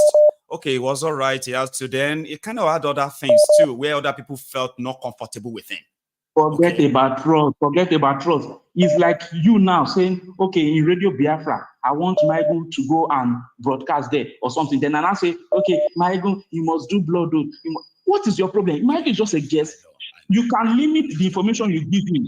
You can limit the information you give Maiyegun if you don't believe in him. That's what I expected them to do with Ekpa. Okay, if you say, oh, Ekpa is not an IPOB, he has this. Limit the information. There's level 1 information, there's level 8. There are some people that know a lot of information. There are some people in that same POS that don't know a lot of information. Limit the information, but accept the person. Nnamdi Kanu always said this thing. He said there are a lot of people who want to join us and help us, but are not comfortable to be outspoken with us. Please accommodate them. He always says it. Please accommodate them. He always even say, if we are not disciplined in this thing, forget it. We cannot get Biafra. And that is where, if the US is listening, that is where they made it wrong. And my own advice for them is that they should find a way to unite that faction. I don't know how they want to do it though. If it's to negotiate, talk with them, find a way to bridge that gap so that it's not helping. Because it will tear that Biafra movement apart. It will tear it apart from within. And even if the reason I've gone tomorrow, I doubt we'll be able to repair that. That's another fear of mine, to be honest with you, okay? Like us being honest publicly like this, right? The criminals in Nigeria governments, they seems to have discovered that if they could hold him longer, all right, by the time they finally let him go, the entire everything that movement exactly. and all of that, they won't be able to put them together again. I kind of feel like they will be wrong. But so far, what I've witnessed in the last 2 years, right? Honestly speaking, if I say it's not heartbreaking, I'm just kind of trying to put up a face, all right? And I've chosen, you have no idea the pain that I suffer in my own heart every day, right? For this past 3 years, right? Watching all of this. Because you know something, people died for all of this. So a lot of people died. You know, Ikonso died. A lot of people died because of this. And that's movement. why I want to destroy entertain like all that. of those factions and all of that on my platform, so that you know what, there will be no, because anything that's going to be like you are wrong, which is what everybody is doing to themselves, right? It's never going to help. That's why I was like, you know what, I'm just going to stay in a way to ensure that whatever information that is needed to help people understand things about this is needed, I will share some. I will never join any of you to pass any blame, because it's not going to help. And I think I've tried for 3 years now. I've managed to stay like I'm not saying things. But tell you something, with what I know about the IPOB struggle, right? My heart aches every day. But majority are kind of deaf right now, you know? Well, and another thing I even want to speak about is this. I saw the other video you showed about is it Donyo Okugbe or something like that, when he was saying only 5 people can decide the election. Oh dear. Confidently. Oh my God. And he's not even ashamed, nothing on TVC. Where and I'm now wondering, why will this obedient movement still be planning on going for an election like that? The man has opened it. No choice. He has said that this has nothing to do with the person has no choice or not. The man has clearly said that it'd be like, I'm not saying they don't. All of us have choice. Nobody should say they don't have anything. All of us get choice. I'm just saying, as if to say, you know, okay, you are obedient. What obedience stands for is that they want to do election to defeat any government, Abi. So if you are part of them, even if you don't like election now, right? It's like a contrast or something contradictory, right? Because as obedient, you still have to go and do the one Nigeria election. So, but the question is, why would you want to go and participate in already rigged system? And I think that's what you're trying to push too, Michael. Exactly, exactly. Because even when they rigged them this last election, they were like, hey, don't worry, Obi has never lost an election judge. But in my mind, I was like, you people don't remember. Your brain is empty. Obi lost in the judge or in the something in 2019 with Atiku. Both of them lost. They rigged both of them out of the court. So between 2019 and 2023, you've forgotten that Obi has lost in the court before. And people are shouting, he has not lost in the court. To make themselves feel good. So easily. The same court case. You see, the problem with our people is that sometimes, sometimes our people they love their imaginations a lot. I promise you that, some people, when they tell you, if they try something, we are going to show them. Some of them are reacting based on the numbers of, you remember when they were doing the 1 million man march for the obedience, remember?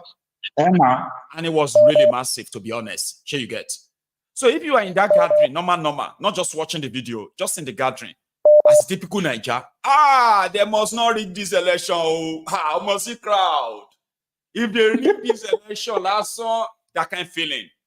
A typical Nigerian with overrated, overblown imagination.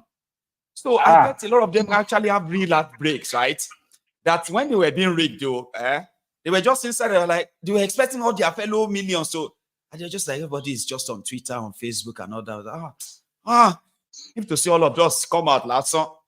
But again, right? I do not want to completely blame them too. They do not have the experience of staging these rogues. Here you get. So let's keep them intact and keep encouraging them. Hopefully, No, Michael. Thank you so much. Thanks, I love what you choose to talk about today and the way you actually approached it. Okay, it simply means that whatever it is that's happened since the illegal kidnapping of Mazi Nnamdi Kanu, which led to all of this, and those behind that, right? The way you approached it just this afternoon, I want to believe people like yourself are also out there who are pretty much can see through all of the shenanigans from all sides.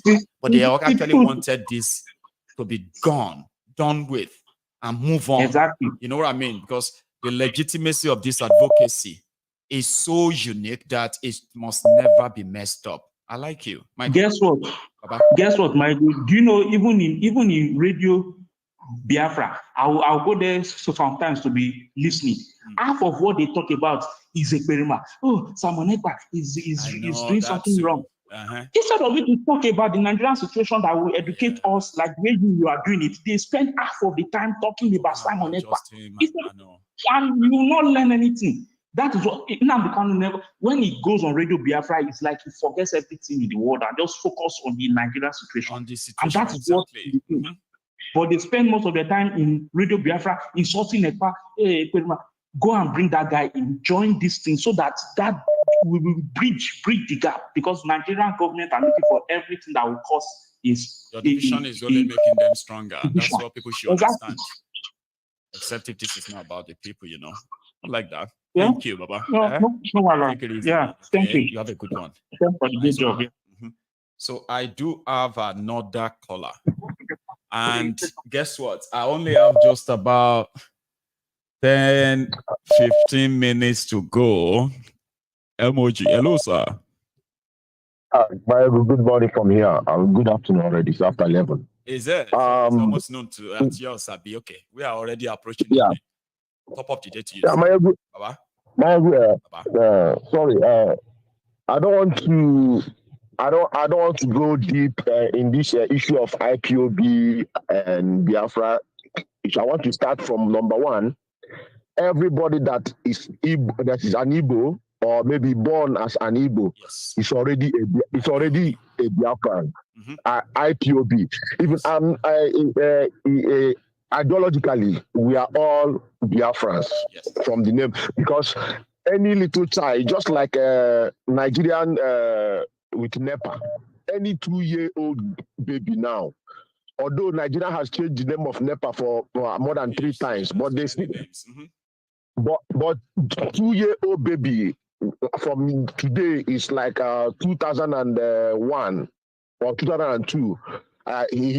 When they start talking, they will still shout, "Up NEPA, up NEPA." So you cannot take it away from Igbo people, this issue of Biafra. Then IPOB, now the recent one, about 12 years or 13 years ago.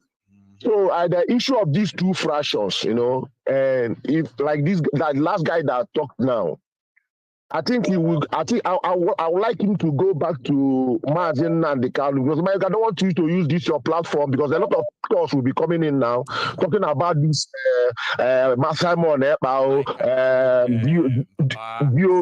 DOS. So because let me say something before you continue, because that you worry, I get it. This is a neutral place, okay, where everybody should feel okay. I get you, all right. Thank you so much. Because this pops up, right? I would advise, the only advice I would give is let everybody who wants to approach it, should approach it from an unbiased side. Because like very simple. The situation with all this issue is that people just want to know, people are just about who is right, who is wrong, not what is right. Yeah. And I'm more interested in what is right. So if you approach it, don't worry, I can handle backlashes, okay? I have no reason to, you know what I mean? And it's not becoming a place where we are going to be discussing IPOB and some. No.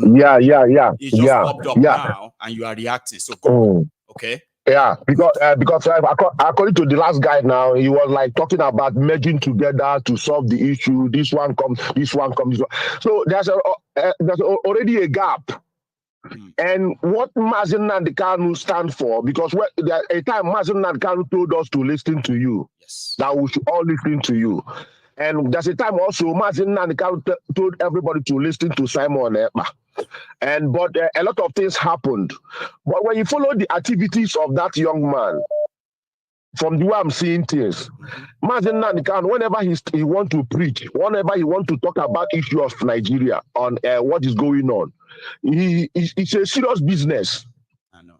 Like one time Ed said in your platform that you don't know why people are laughing or putting emoji, laugh, something that when we are talking. And that day I was like, not how you see this thing is how this person is seeing it. Not how you take it, this person is taking it. So people may be laughing, but when this war starts, they are going to be in forefront.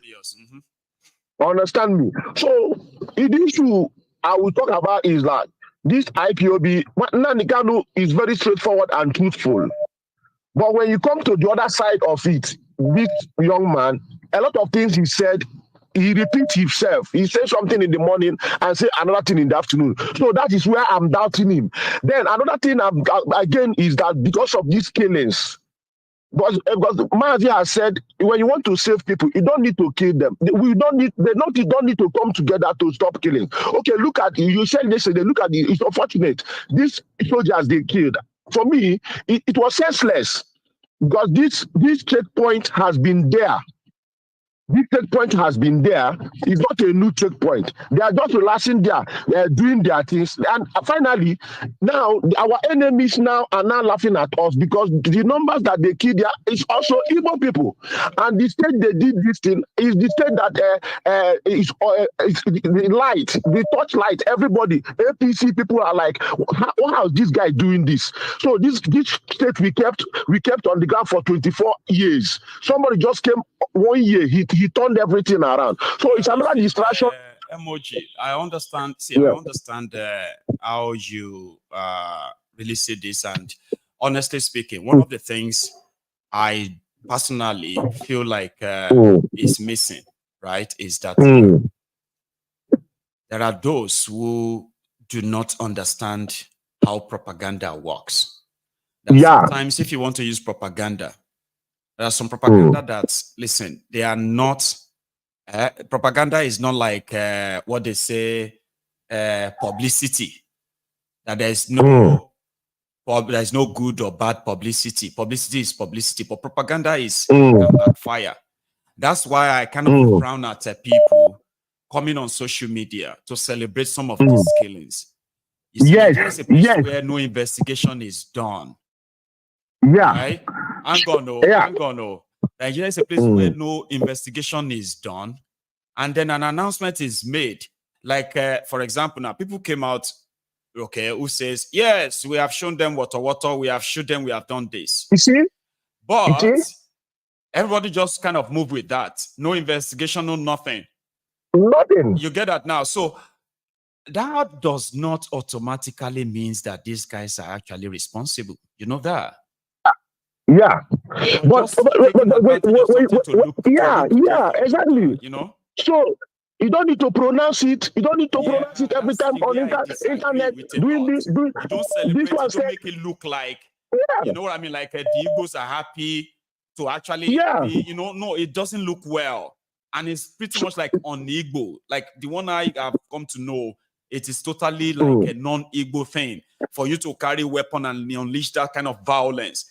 But politically, who are the people we know those who are being sponsored. You get what I mean? Who are the people dying? Okay, now this thing, in the other hand, is sabotaging, jeopardizing the trial. That's the one. The trial. For me, I'm not happy the guy is there. For me, I told one of my friends, I want him to come out and go and be with his family because these people, we are not ready yet to get our freedom. We are not ready. It's just like what is happening in Nigeria now. Okay, people are suffering. Nobody's moving even 1 foot. They are just happy with the situation. Let me forget about IPOB because I don't want to go into deep. So people will not be. So kind of raw riot. Because I have seen a lot in the last. I have seen a lot in the last 2.5 years. I have seen people who have gone after themselves to the point of exposing their private charts, exposing their private pictures. It's bullshit. So let's just leave it that way, okay? That's why my intention when I touch this subject, right, is to kind of make people understand that you may be playing yourself into the hand of those who want to burn you. The enemies, simple. That is it. and you put the lives of the people in danger, those who want to see you destroyed anyway. That's why I said what I said the last time. Because they are not stupid. They can deploy all native of Igbo in southeast. So keep on killing your people. It's very simple. You know. So it doesn't look good. Okay. Yeah, it doesn't look good. So that was able to celebrate that or say, it's just now. Have they not been killing our people before now? Is it? I said, listen, if they have been killing our people before now, your efforts shouldn't be to contribute to that killings too. You have to do very simple. Or even stop. Okay, now. Killing. Now some people will say DOS sold Mars in Nandikalu. Are you there? Do you have any proof? Do you have evidence to say they collected money? How can you prove it? So let's forget about this thing. Let me go to this man, Doi Okupe, or what they call him. I think I have my screen frozen. Hang in there for me for just a second, okay? I want to find what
Baba we nowhere, he dey shout me local. Every local, he dey shout me local. And they say, he dey shout me local. And they say, like you say, Baba we nowhere, he dey shout me local. Every local, Baba we nowhere, he dey shout me local. And they say, like they say, Baba we nowhere, he dey shout me local. That has never happened before, where my system just popped up at this surprise of restarting, and I couldn't even stop it. It was like gone. So I'll let this my caller finish what he's saying, okay? And then we can call it afternoon. Go get ready for evening. And then all of you will probably have one or two things to say as well. You will join us later in the evening. Emoji, you there? Okay. Finally, I kind of lost him. He's been there for about 5 minutes. So, guys, again, this is the temple of truth, okay? Where you have a chance of coming to say your own mind too, all right? I am responsible for everything I say here.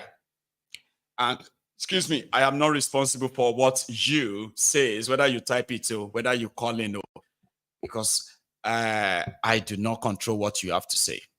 So you are free to pick up your phone next time too and join us and say your own mind. So since we had that interruption unexpectedly and sadly too, I'm going to say, let's see, what do you call it? Let's later this evening. Let me go get ready for that. Okay. Thank you so much for spending your afternoon with me, or maybe your morning. So when I see you later, we will continue from where we are stopping tonight. Good afternoon.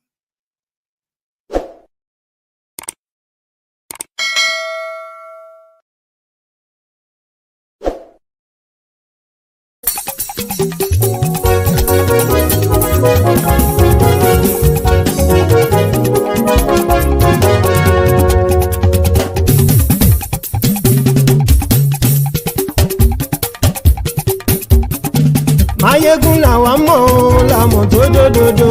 Maiyegun Diary, Maiyegun number one.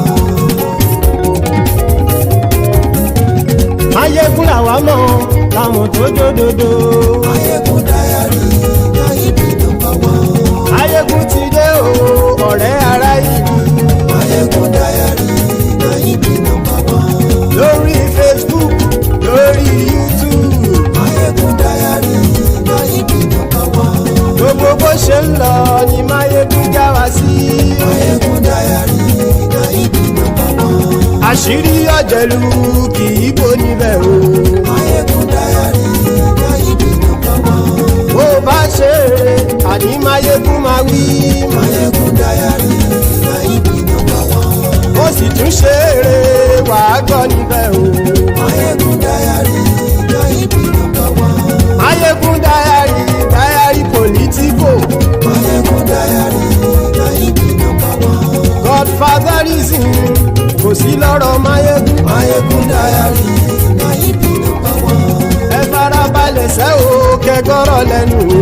Maiyegun Diary, Maiyegun number one. Àní Maiyegun làwa mọ̀ tó dòdòdò. Maiyegun Diary, Maiyegun number one.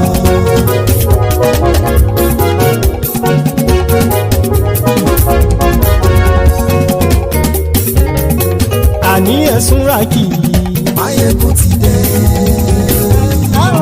Maiyegun ti dé. Ọ̀jẹ̀lú ẹ̀sùn rákì.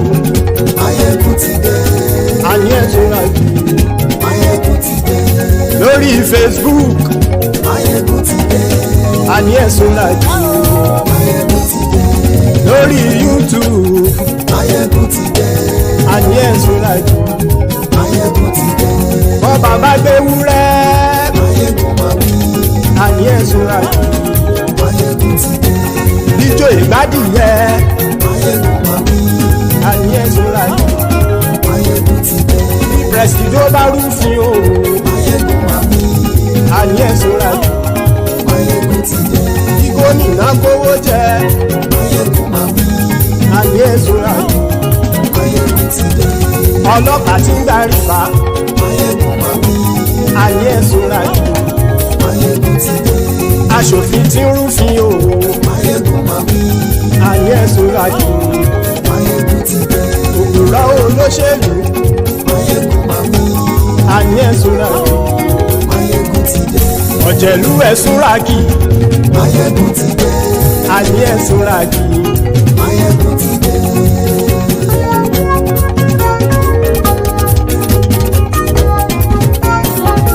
Maiyegun ti dé gbogbo ọ̀jẹ̀lú ẹ̀sùn rájì. Maiyegun ti dé gbogbo ọ̀jẹ̀lú ẹ̀sùn rájì. Ṣùgbọ́n ní bá ti ṣe èyí tó yẹ kí wọ́n ṣe ọmọ bá dèrò ní fi wọ́n níran o. Maiyegun ti dé gbogbo ọ̀jẹ̀lú ẹ̀sùn rájì. Maiyegun ti dé gbogbo ọ̀jẹ̀lú ẹ̀sùn rájì. Ṣùgbọ́n ní bá ti ṣe èyí tó yẹ kí wọ́n ṣe ọmọ bá dèrò ní fi wọ́n níran. Wọ́n fowó bẹ́ẹ̀ o Maiyegun ó sọ pé wọ́n ò bẹ́ẹ̀. Wọ́n fowó bẹ́ẹ̀ Maiyegun ó sọ pé wọ́n ò bẹ́ẹ̀. Oníkan ṣáàtì ṣe èyí tó yẹ kí wọ́n ṣe fáwọn ará ìlú tó gbé wọn débẹ̀ o ayé. Maiyegun ti dé gbogbo ọ̀jẹ̀lú ẹ̀sùn rájì. Maiyegun ti dé gbogbo ọ̀jẹ̀lú ẹ̀sùn rájì. Ṣùgbọ́n ní bá ti ṣe yìí tó yẹ kí wọ́n ṣe ọmọ bá dẹ́rọ̀ ò ní fi wọ́n níran. Kì máa yí ṣeré ọ̀rọ̀ yìí kì í ṣẹ̀fẹ̀. Kì máa yí ṣeré ọ̀rọ̀ yìí kì í ṣẹ̀fẹ̀. Ẹni bá ti lè lẹ́bọ̀ lẹ́rù o ọmọ bá dèrò kàṣàyè tú wọn síta. Maiyegun ti dé gbogbo ọ̀jẹ̀lú ẹ̀sùn rájì. Maiyegun ti dé gbogbo ọ̀jẹ̀lú ẹ̀sùn rájì. Ṣùgbọ́n ní bá ti ṣe yìí tó yẹ kí wọ́n ṣe ọmọ bá dẹ́rọ̀ ò ní fi wọ́n níran. Tẹnitẹni ọmọ Maiyegun ọ̀rẹ́ ara ìlú mọ̀mọ́ ni mo fọlọ́hún ṣọ́ ẹ̀ bá kìlẹ́bù. Lóòótọ́ olódodo ìlú ọ̀tá ìlú mọ̀mọ́ ni ìwọ ṣá máa ń ṣọ́ra kò sì mọ́ bẹ̀rù. Bọ́tà ń lè rí bóníṣègùn lé káwọn mọ̀mọ́ fi ṣera wọn ni ó ti dẹrùn tí wọn ò gbọ́dọ̀ sì mọ́ bẹ̀. Èèpo ọ̀bọ lọmọ bá dérò tàjẹ́ ò gbọ́dọ̀ jẹ́ ó ti dọba lórí àbínú ẹni kò sì mọ́ bùyà. Àìsíwọ́lu ní ẹnìkẹ́ ìgbódì ẹyin lábàrá o ó kó ẹni tó bá dán o àkàmù. Maiyegun ti dé gbogbo ọ̀jẹ̀lú ẹ̀sùn rájì. Maiyegun ti dé gbogbo ọ̀jẹ̀lú ẹ̀sùn rájì o. Ẹni bá ti ṣe yìí tó yẹ kí wọ́n ṣe ọmọ bá dèrò ní fi wọ́n níran o. Maiyegun ti dé gbogbo ọ̀jẹ̀lú ẹ̀sùn rájì.